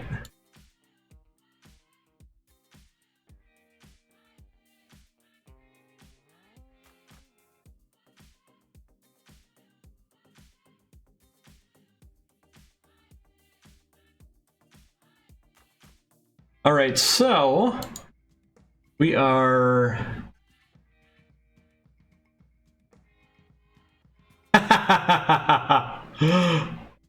I mean, you're totally not a microwave, right? So I gotta move on to the next thing. That's the way I see it. Tully and Arn taunting Sting and Dusty. They think they're gonna get their comeuppance in the main event this evening. Decent little matchup here with Lex Luger and Cactus Jack, as Luger does catch him in the torture rack. And we have some good chemistry there. Okay. Once we get Luger's in-ring performance better, that should be able to help out. And ahead of their match at the Super Clash, Billy Graham is going to taunt Cactus Jack. I'll throw that up here just in case. And if the link doesn't work, do go ahead and let me know. We got the Faces of Fear beating the tag team champions of Akira Nogami and Jushin Thunder Liger for Team Japan. Although, because it was by an intentional countout, the titles do not change hands. I cannot blame them for wanting to get the fuck away from Ming and Barb. Meanwhile, coming down to the ring for the main event, Sting, as him and Dusty Rhodes tear the house down with Tully and Arn, with Sting catching Arn Anderson in the Scorpion Deathlock. And that is almost all she wrote. But of course, to end the evening, all right, fantastic in-ring performances. Meanwhile, we end the show with Larry Zbyszko coming down to remind Sting he's still the champion. He is still the champion. It does not matter that Sting and Dusty got their little win, because Zbyszko says, Sting, you got your chance, and you came up short. After an intentional fucking beatdown by the Four Horsemen for a disqualification, mind you. We're coming up on Super Clash, so we may see some shit go down.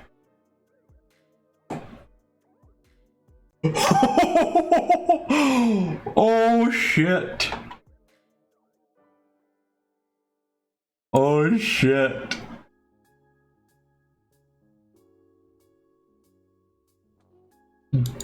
Uh-oh.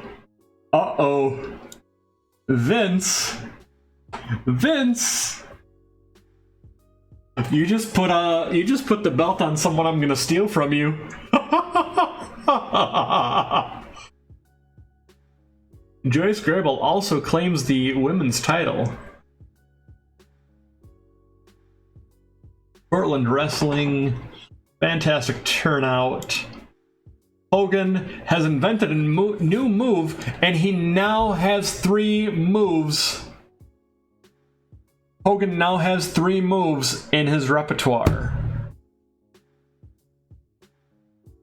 Meanwhile, we have Tully Blanchard versus Manny Fernandez in the Mid-South Wrestling.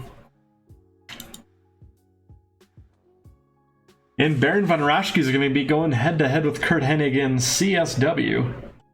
But yes, Bob Orton. Oh shit. 1 month left on Jushin Thunder Liger. Meanwhile, Butch Reed is back from his vacation.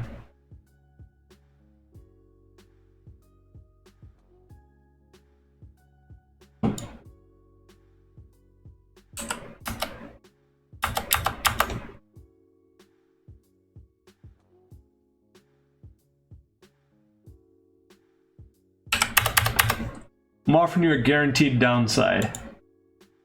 Come on now.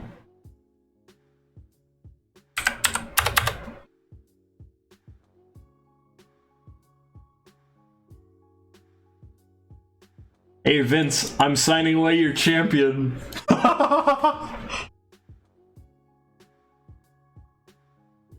Oh, the reason that I'm offering him a handshake deal is so that way I can release him if I need to. So I'm still building up the war chest, so I'm keeping my options open. In case of an injury, I can let him go, and then at least Vince doesn't have him. Meanwhile, before then, I should be able to get plenty of popularity pushed out onto some of my own workers. So that is kind of the goal here, is see what I can get. Oh, what's Don Coronado mad at? Don, come on. Here's $1,000. Enjoy. Jushin Thunder Liger, we need to re-sign him because, well... Yeah. I think we're gonna get a lot off of him. For now. Oh yes. Exclusive handshake, but I'm not 100% sure. I thought that a handshake might give him a little bit better of a potential trade or potential a potential opinion of it, because he could potentially sign multiple handshakes. Oh, thank you, thank you.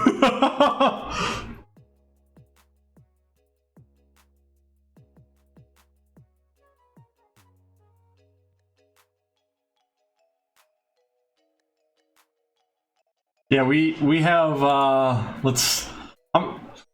I usually do a week at a time. Ah, shit. Jushin Thunder Liger doesn't want to, wait, didn't he move, though? Didn't he actually move his home area? I could have swore he did. Oh, no, he didn't. Damn it.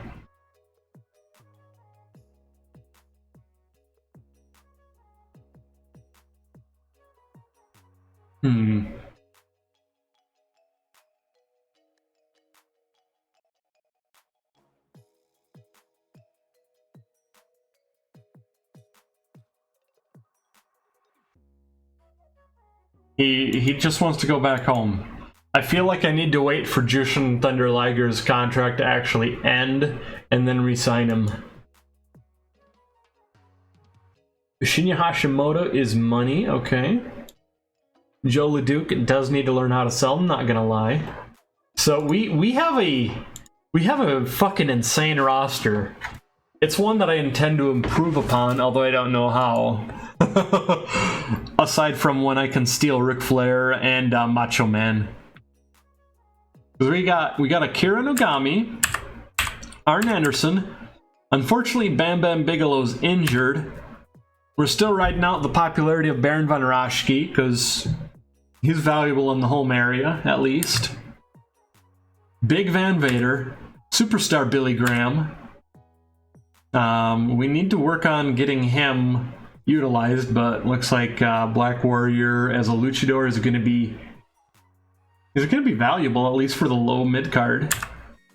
Bob Backlund. Bob Eaton, fantastic in-ring technician. Once I can get him rolling, that's going to be fantastic. Bobby Heenan. We have to have the Heenan family.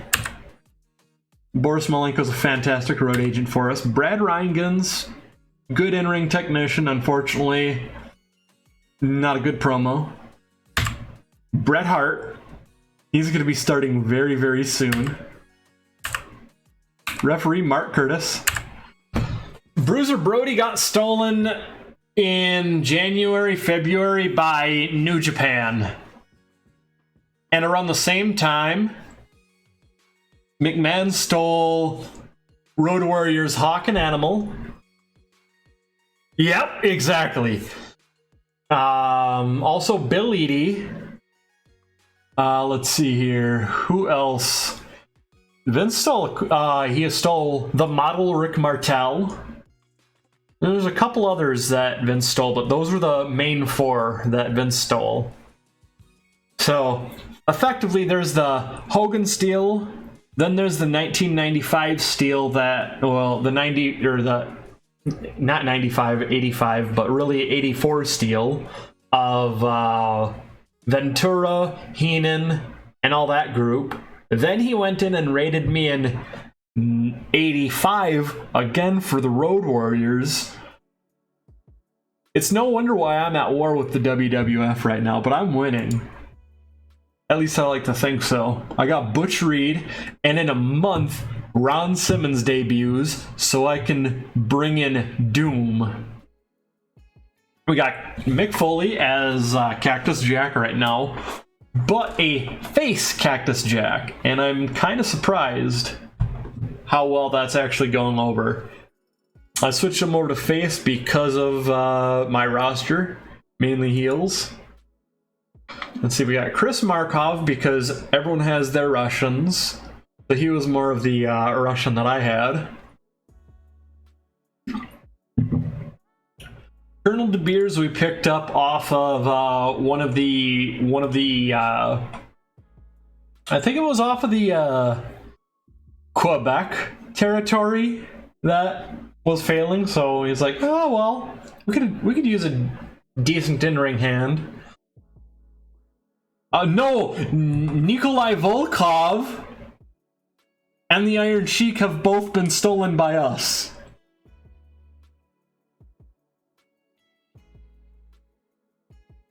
Hey, exactly.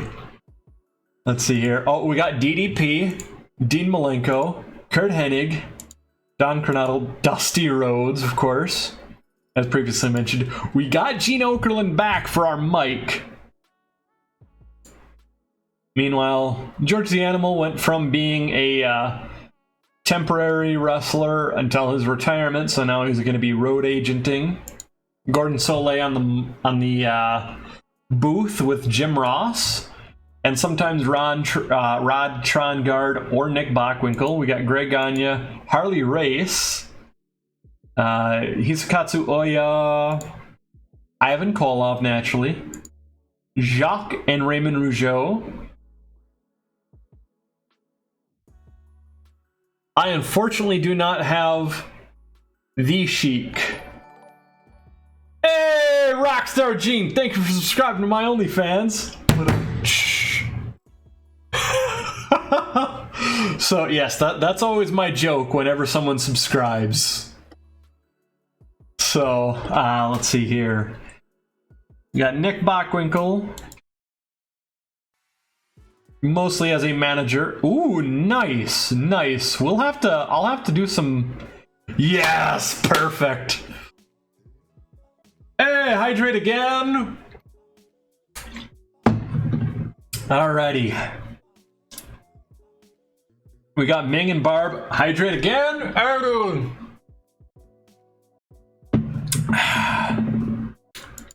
Masahiro Chono, fantastic Japanese talent. We stole Lord Alfred Hayes for managerial services. We have Coco Beware, who is considered a star. Drown, yes.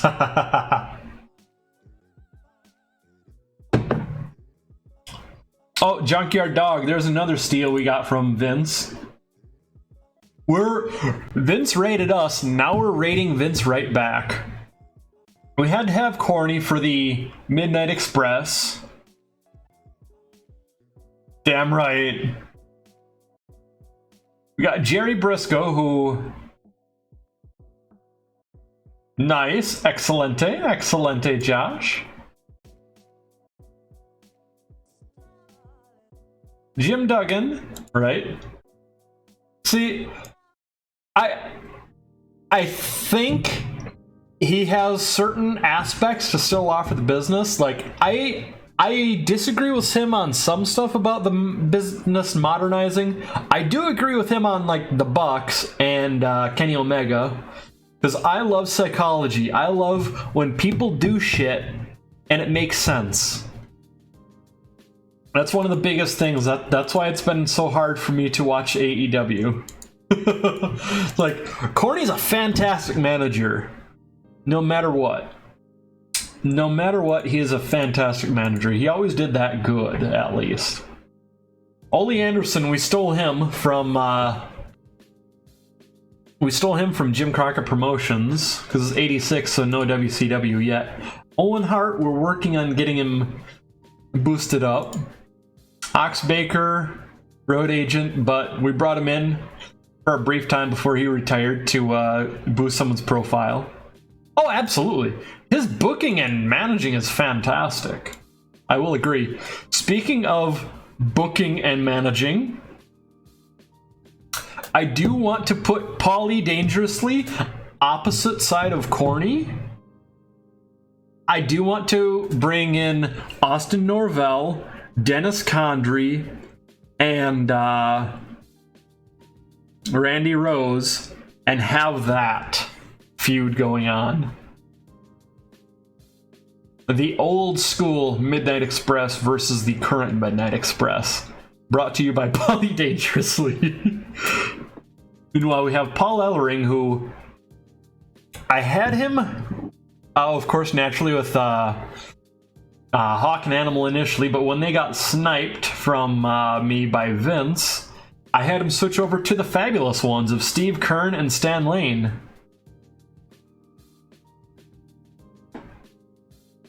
Paul Orndorff, RIP. He is currently injured and won't be starting his contract anyways for 6 days, but we're gonna... Yes, Road Warrior Smash,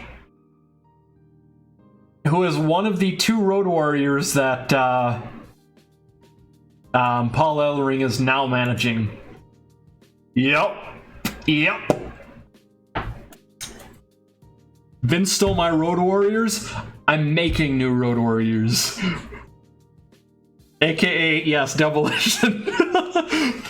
Bill Eadie is also in the WWF right now, but I do have Brian Adams.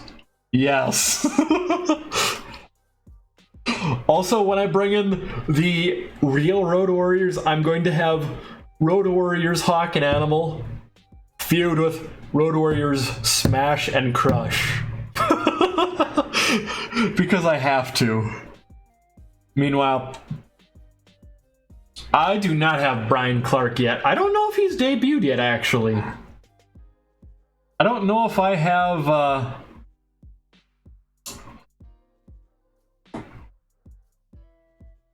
I mean, the Road Warriors themselves were legit in the AWA, and they were a hot act of 1985.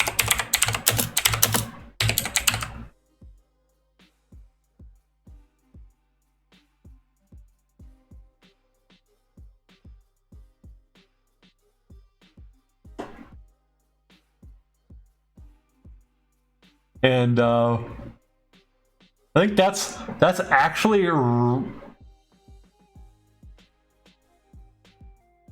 yeah, because they went from AWA and Japan into doing some stuff with Jim Crockett Promotions after AWA.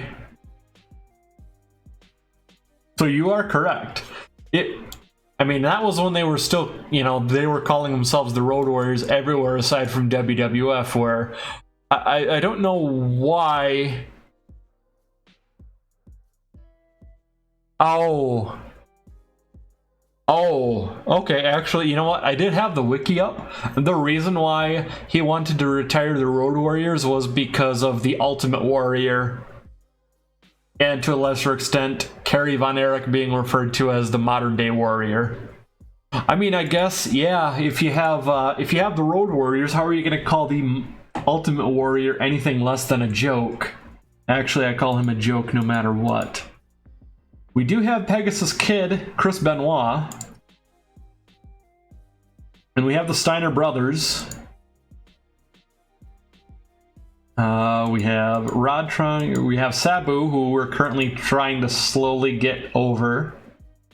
Scott Hall is currently injured, unfortunately.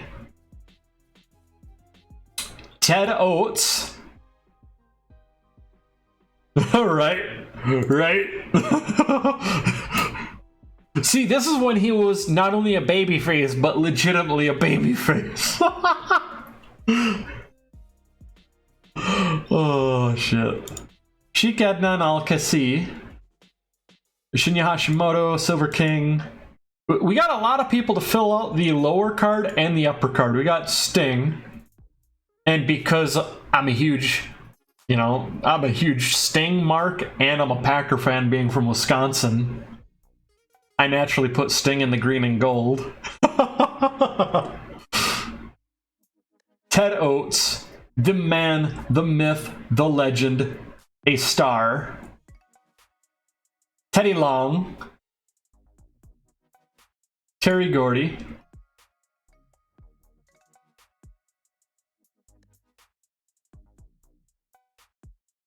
The number one contender has technically not been announced, but because Sting and Dusty beat Tully and Arn on the Monday show of the first week of September at AWA International Wrestling, Sting did become the number one contender. Faced Larry Zbyszko at AWA Live that following Tuesday, and won via disqualification due to the due to Tully and Arn specifically interfering in the match. So the match got DQ'd, and Sting is going through every last member of the Four Horsemen again to make sure he gets that rematch against Larry Zbyszko. And he's going to get it. He is going to get it.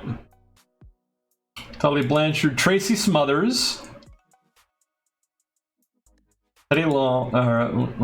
Where's Teddy Long again? Right there. We're bringing in Doom very, very soon. We got the Iron Sheik. We got Great Muta, naturally. We got the Crusher, the man who made Milwaukee famous, naturally. Who is the mentor to Cactus Jack.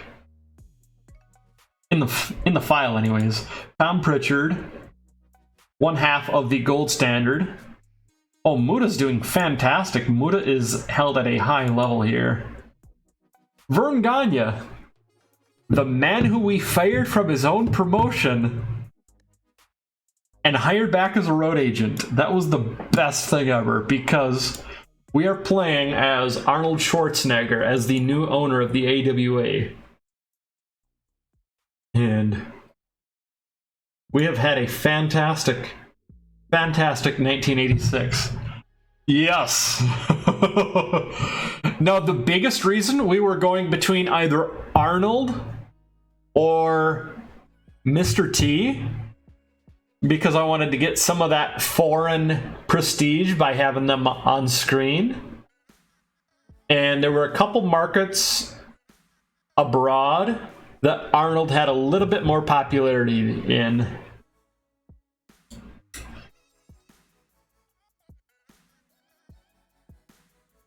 To the chopper, exactly. So for the most part, I don't involve him.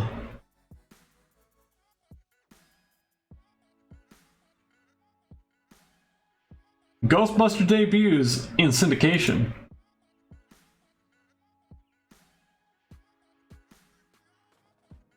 The Heenan family has now disbanded.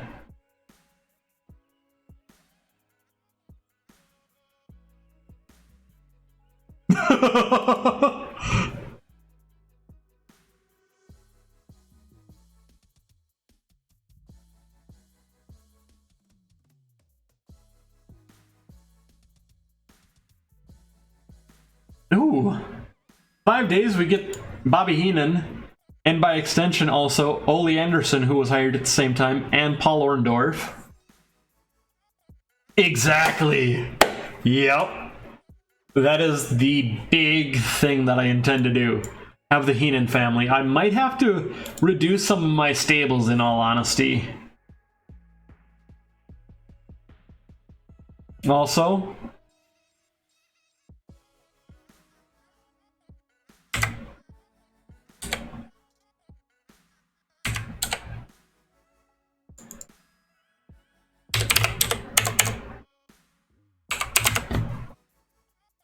oh, there we go.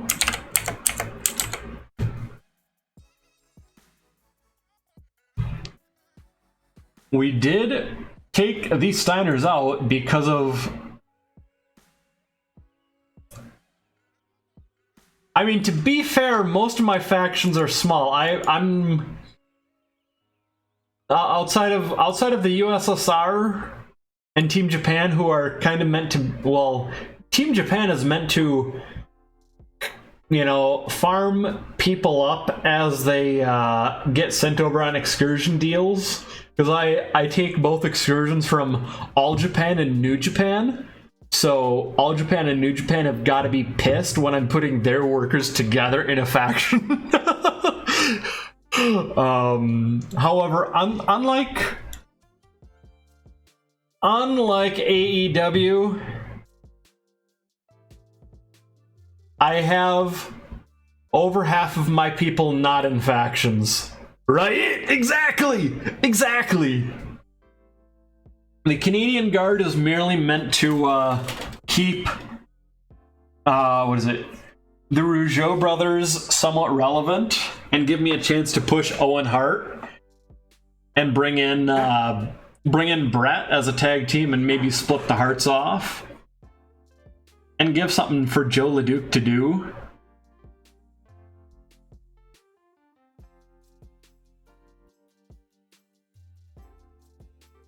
Diamond Mine, there we go. The Diamond Exchange.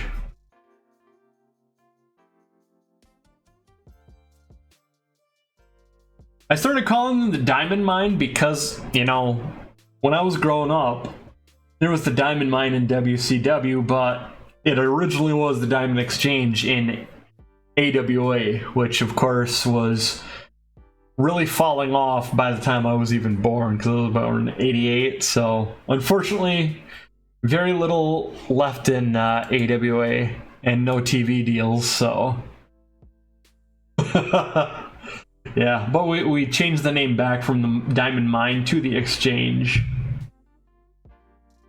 And most importantly about the Diamond Exchange, we have the team of Hall and Oates, the former tag team champions.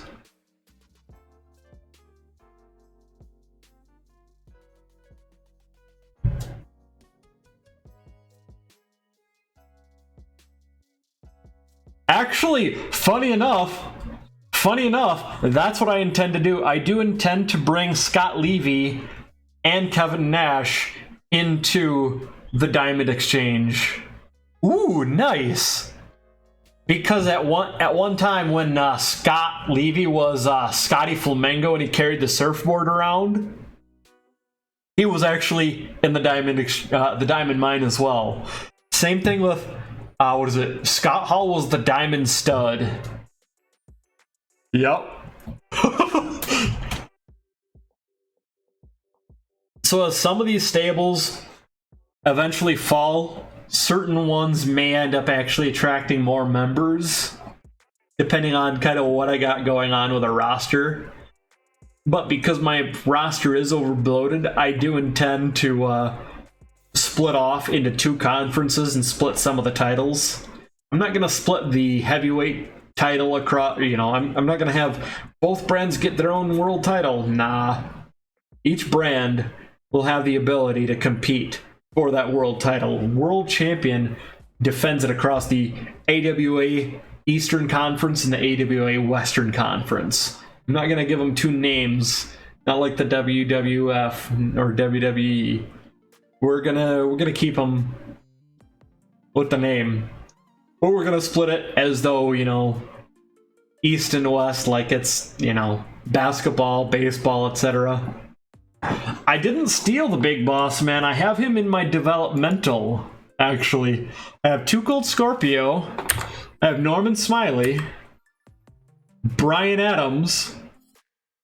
Right? Oh yeah, totally. Go for it. Damien. Doc Dean. Fatu. Jeff Jarrett. Vincent, aka Mike Jones. Paul Roma. Ray Traylor, aka Big Boss Man. Savio Vega. Shane Douglas. Shawn Michaels. And Great Coquina, all in developmental. Actually, I did have Shawn Michaels on my main roster, but because he was being a shitty little shit, I sent him down to developmental to punish him. Him and Marty Jannetty were fucking whining their asses off, so I fired. No, I am not a part of the NWA. I have a couple federations that won't let me join. Yep, WCCW World Class, they're currently arguing against me. At first, New Japan was saying I was too small, but once I became big enough to apply, then anyone that I'm competing with, you know, anyone that I, you know, am kind of somewhat competing with, right? I could get a lot of shit done with Scorpio, Norman Smiley, and Savio Vega once I get them called up. Absolutely. I have some trade deals, though. I do have some trade deals with New Japan, although they really don't want to trade for most of my guys because they think I'm medium and they're big. They got a little bit of kind of big for the britches.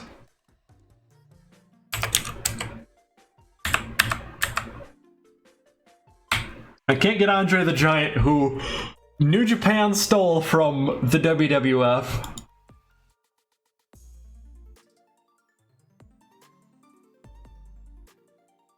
What do you mean you won't trade Adol Hamaguchi for Silver King?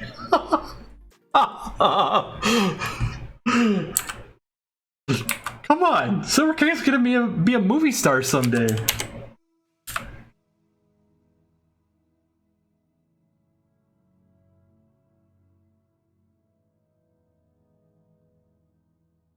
Oh yeah, absolutely. What promotion do you plan to start out as, just out of curiosity? Because I will tell you, they kind of fucked the AWA on how the AWA was versus how the AWA actually was versus how they perceive it in the save. Oof, they really fucked it. WWF is going to mainly, I think, target the AWA for raids right away. So playing as anyone else, you might be probably safe. 85 turned out to be a huge rebuilding year for the most part because... Okay, yeah, that's a pretty fucking safe one, actually. I think they're not in that alliance? Okay. I thought they were. in the, at least on here. But no, they are not. Okay. So looks like you wouldn't start out in the in the NWA, but you would have a shot at it. I did hire a few people despite a trade agreement, so that's why World Class is really mad at me. This is the risky business mod, absolutely. Yep, Mid-South, correct, Josh. Yeah, this is the risky business mod with the WWF starting in a huge debt. Which, for the most part, they're constantly losing, but looks like they're actually gaining some money this month.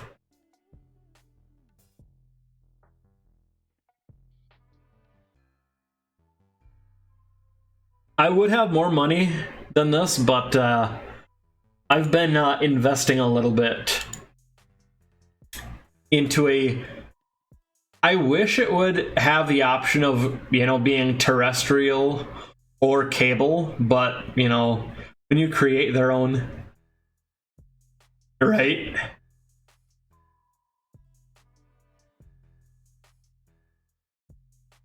I thought it was giving them more leniency being a medium company.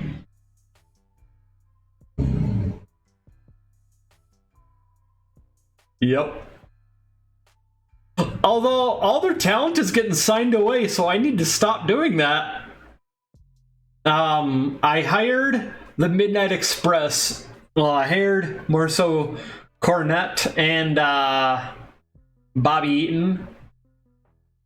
And even though I didn't hire them exclusively, that might have also... He might have also been over there, actually, yeah. Terry Gordy. He was actually the perfect person for me to put into, at the time anyways, the Four Horsemen. Because I had... Initially, I started out with Arn, bringing in Tully. And then, of course... Larry Zbyszko I put in there to be more so the Ric Flair of the group, because I can see them filling at least the same role, at least the way they wrestle on promo is different, but it's different but the same. If you know what I mean. Like, they have the same styles, but they do it completely differently. And I had Jerry Briscoe at first in the Four Horsemen, but when he started getting a bit more declining on his physical ability, I decided to trade him out for Terry Gordy. Yes. Meanwhile, my current champions are Joe LeDuc and the Rougeaus as the 6-man tag champions. Coco Beware is raising that belt's prestige like a madman. Like, that belt... That, what is it? The international television title was around 49, got raised up to 51. During Big Van Vader's reign. And then, ever since Coco Beware won it, he's been raising that fucker like huge, big time. Big time. The Birdman putting in work, man. Larry Zbyszko. Oh! It's been dropping since Son Zbyszko, but his match with Sting actually raised it. Okay. Despite him losing to Sting, the belt prestige raised. Probably because of the match itself, that rating. Okay, so Steiner, we got a decent little reign starting here. we're probably, he's still new, so we're still gonna get it. Ted DiBiase,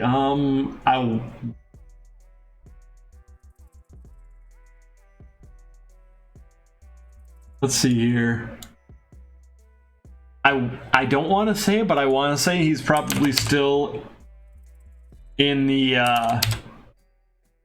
WWF. Yeah. Oh no, that's right. He's with New Japan now. I forgot about that. Holy shit. You know what? I wonder.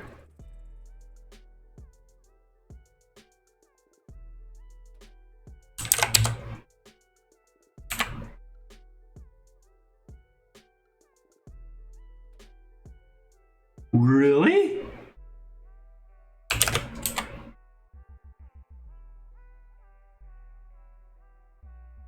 No, I do not have Mike Rotunda right now, unfortunately.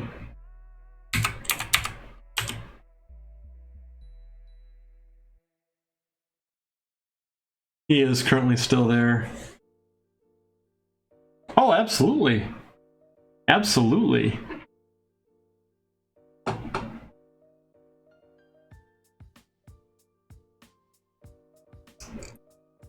You know what? Why not?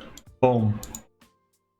So, we have completed the first week of September. We're going into the second next Monday. Mondays in general are when I do my booking streams. Every now and again, I'll do a Saturday morning or a Sunday morning slam. But yes, usually the Monday night booking mayhems are my booking jam. So what I'm going to do is I'm going to initiate a raid on a unsuspecting motherfucker. Who am I gonna raid? Meanwhile, if you do not have a raid icon, feel free to use whatever raid icons you have. There's also a general one. Let's raid Rockstar Gene. Since Gene did a subscription, I'm gonna go ahead and send the raid that way. Let's raid Rockstar. Alright, thank you once again everyone for stopping in. We will catch you next time.